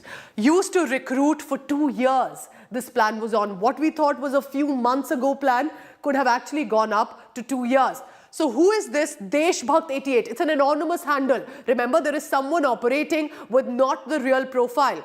This gets activated in October 2021. 2 years ago, with the name of Bhagat Singh, who we have all known and admired as India's freedom fighter and revolutionary. But to use him and his actions and thoughts to connect to youngsters, specifically to people, to say, if you're aggrieved with all the social evils of the country and believe in action, come and join us. They comment with their city and state, and then they join a WhatsApp group. They're given a number. There is a WhatsApp group of Bhagat Singh Club. That is where, according to investigations emerging now, a plot is hatched. The plan is over to get from that WhatsApp group confirmed, verified 5 individuals who will prepare and be a part of this breach. One of them, we know all of these 5 were eventually arrested, but one of them was Sagar, who we know then eventually jumped into the well of the house and where the parliamentarians sit, and he was involved, we are being told, in creating the group. Young men who are creating a group to then storm into the parliament.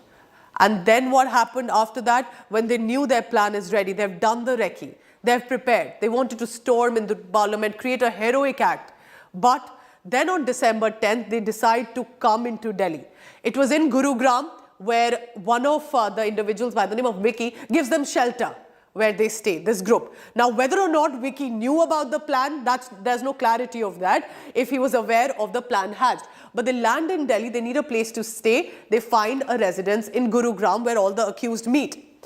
It was in then 13 December, 3 days later, they decide to finally launch that planned storm, and Lalit videographs the whole incident. He's the one, while others have got arrested, has fled to Rajasthan. He was last noted in Nimrana. Eventually, according to investigators, he has allegedly destroyed the mobile phones that could have had some evidence. But by 14 December, while he thought he's escaped, there was a massive manhunt. His images were everywhere. He got help from Mahesh to get a room, but later realized they cannot escape anymore. And from Rajasthan, eventually deciding to surrender to the cops.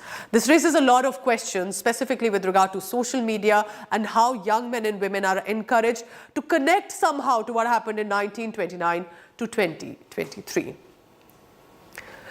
I'm heading into a very short break. Of course, Rajasthan not in the best news with regard to how Lalit and other accused fled there, escaped. But Rajasthan is also in another news today. It's the big day of the swearing-in ceremony. Rajasthan Chief Minister designate Bhajan Lal Sharma offering prayers to the god at a temple in Jaipur before this first-time MLA will become the first-time Chief Minister. And all of this on his birthday today. Prime Minister Modi, Home Minister Amit Shah, JP Nadda will be at the oath event.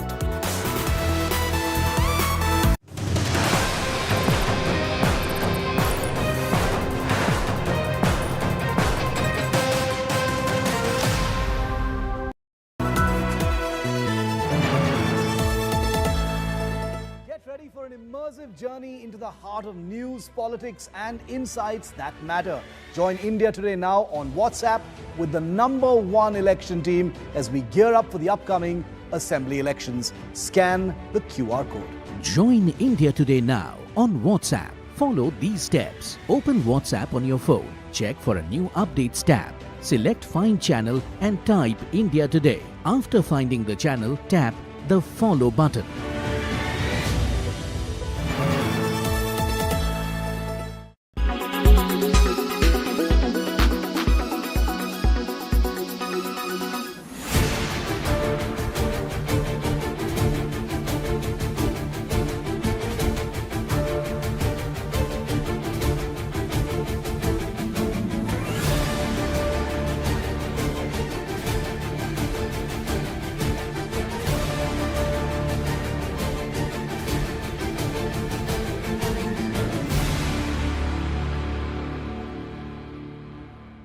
Air quality today. In Delhi, 304. In Mumbai, 200. In Kolkata, 267. In Bangalore, 78. In Chennai, 148. In Hyderabad, 100.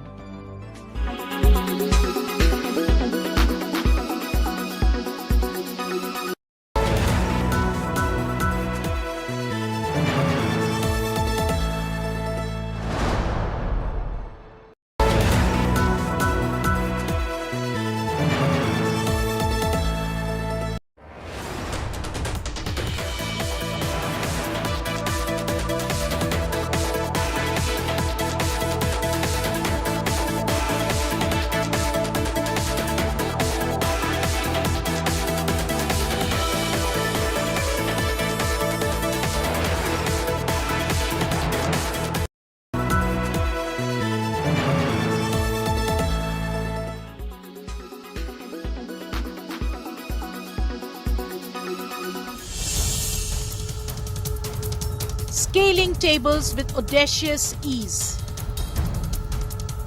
Releasing yellow smoke from concealed canisters. 4 individuals apprehended in a significant security breach within New Delhi's supposedly fortress-like parliament. Shockingly, the duo believed to have spent over half an hour in Lok Sabha beyond their allotted visitor pass time, prompted by Wednesday's security incident. A meticulous review of the current security infrastructure is underway. Speaker Om Birla has officially communicated with the Home Ministry, advocating the implementation of enhanced security measures. Designation of specific entry gates for visitors is being considered. Primary entry restricted exclusively for members of Parliament. Deployment of full-body scanners within the Parliament premises. Official sources report the Speaker's directive to cancel entry passes for former MPs and personal assistants of current MPs.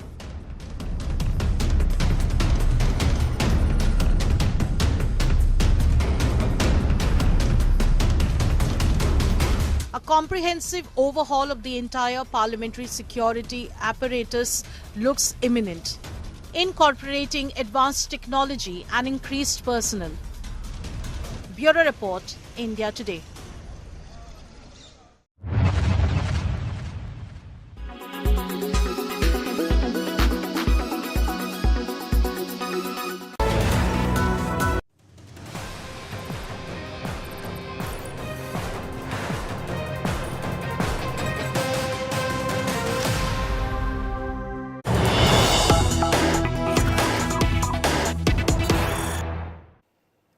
Prime Minister Narendra Modi will be landing at the Jaipur airport at 12 p.m. He will reach by around 12:30 p.m.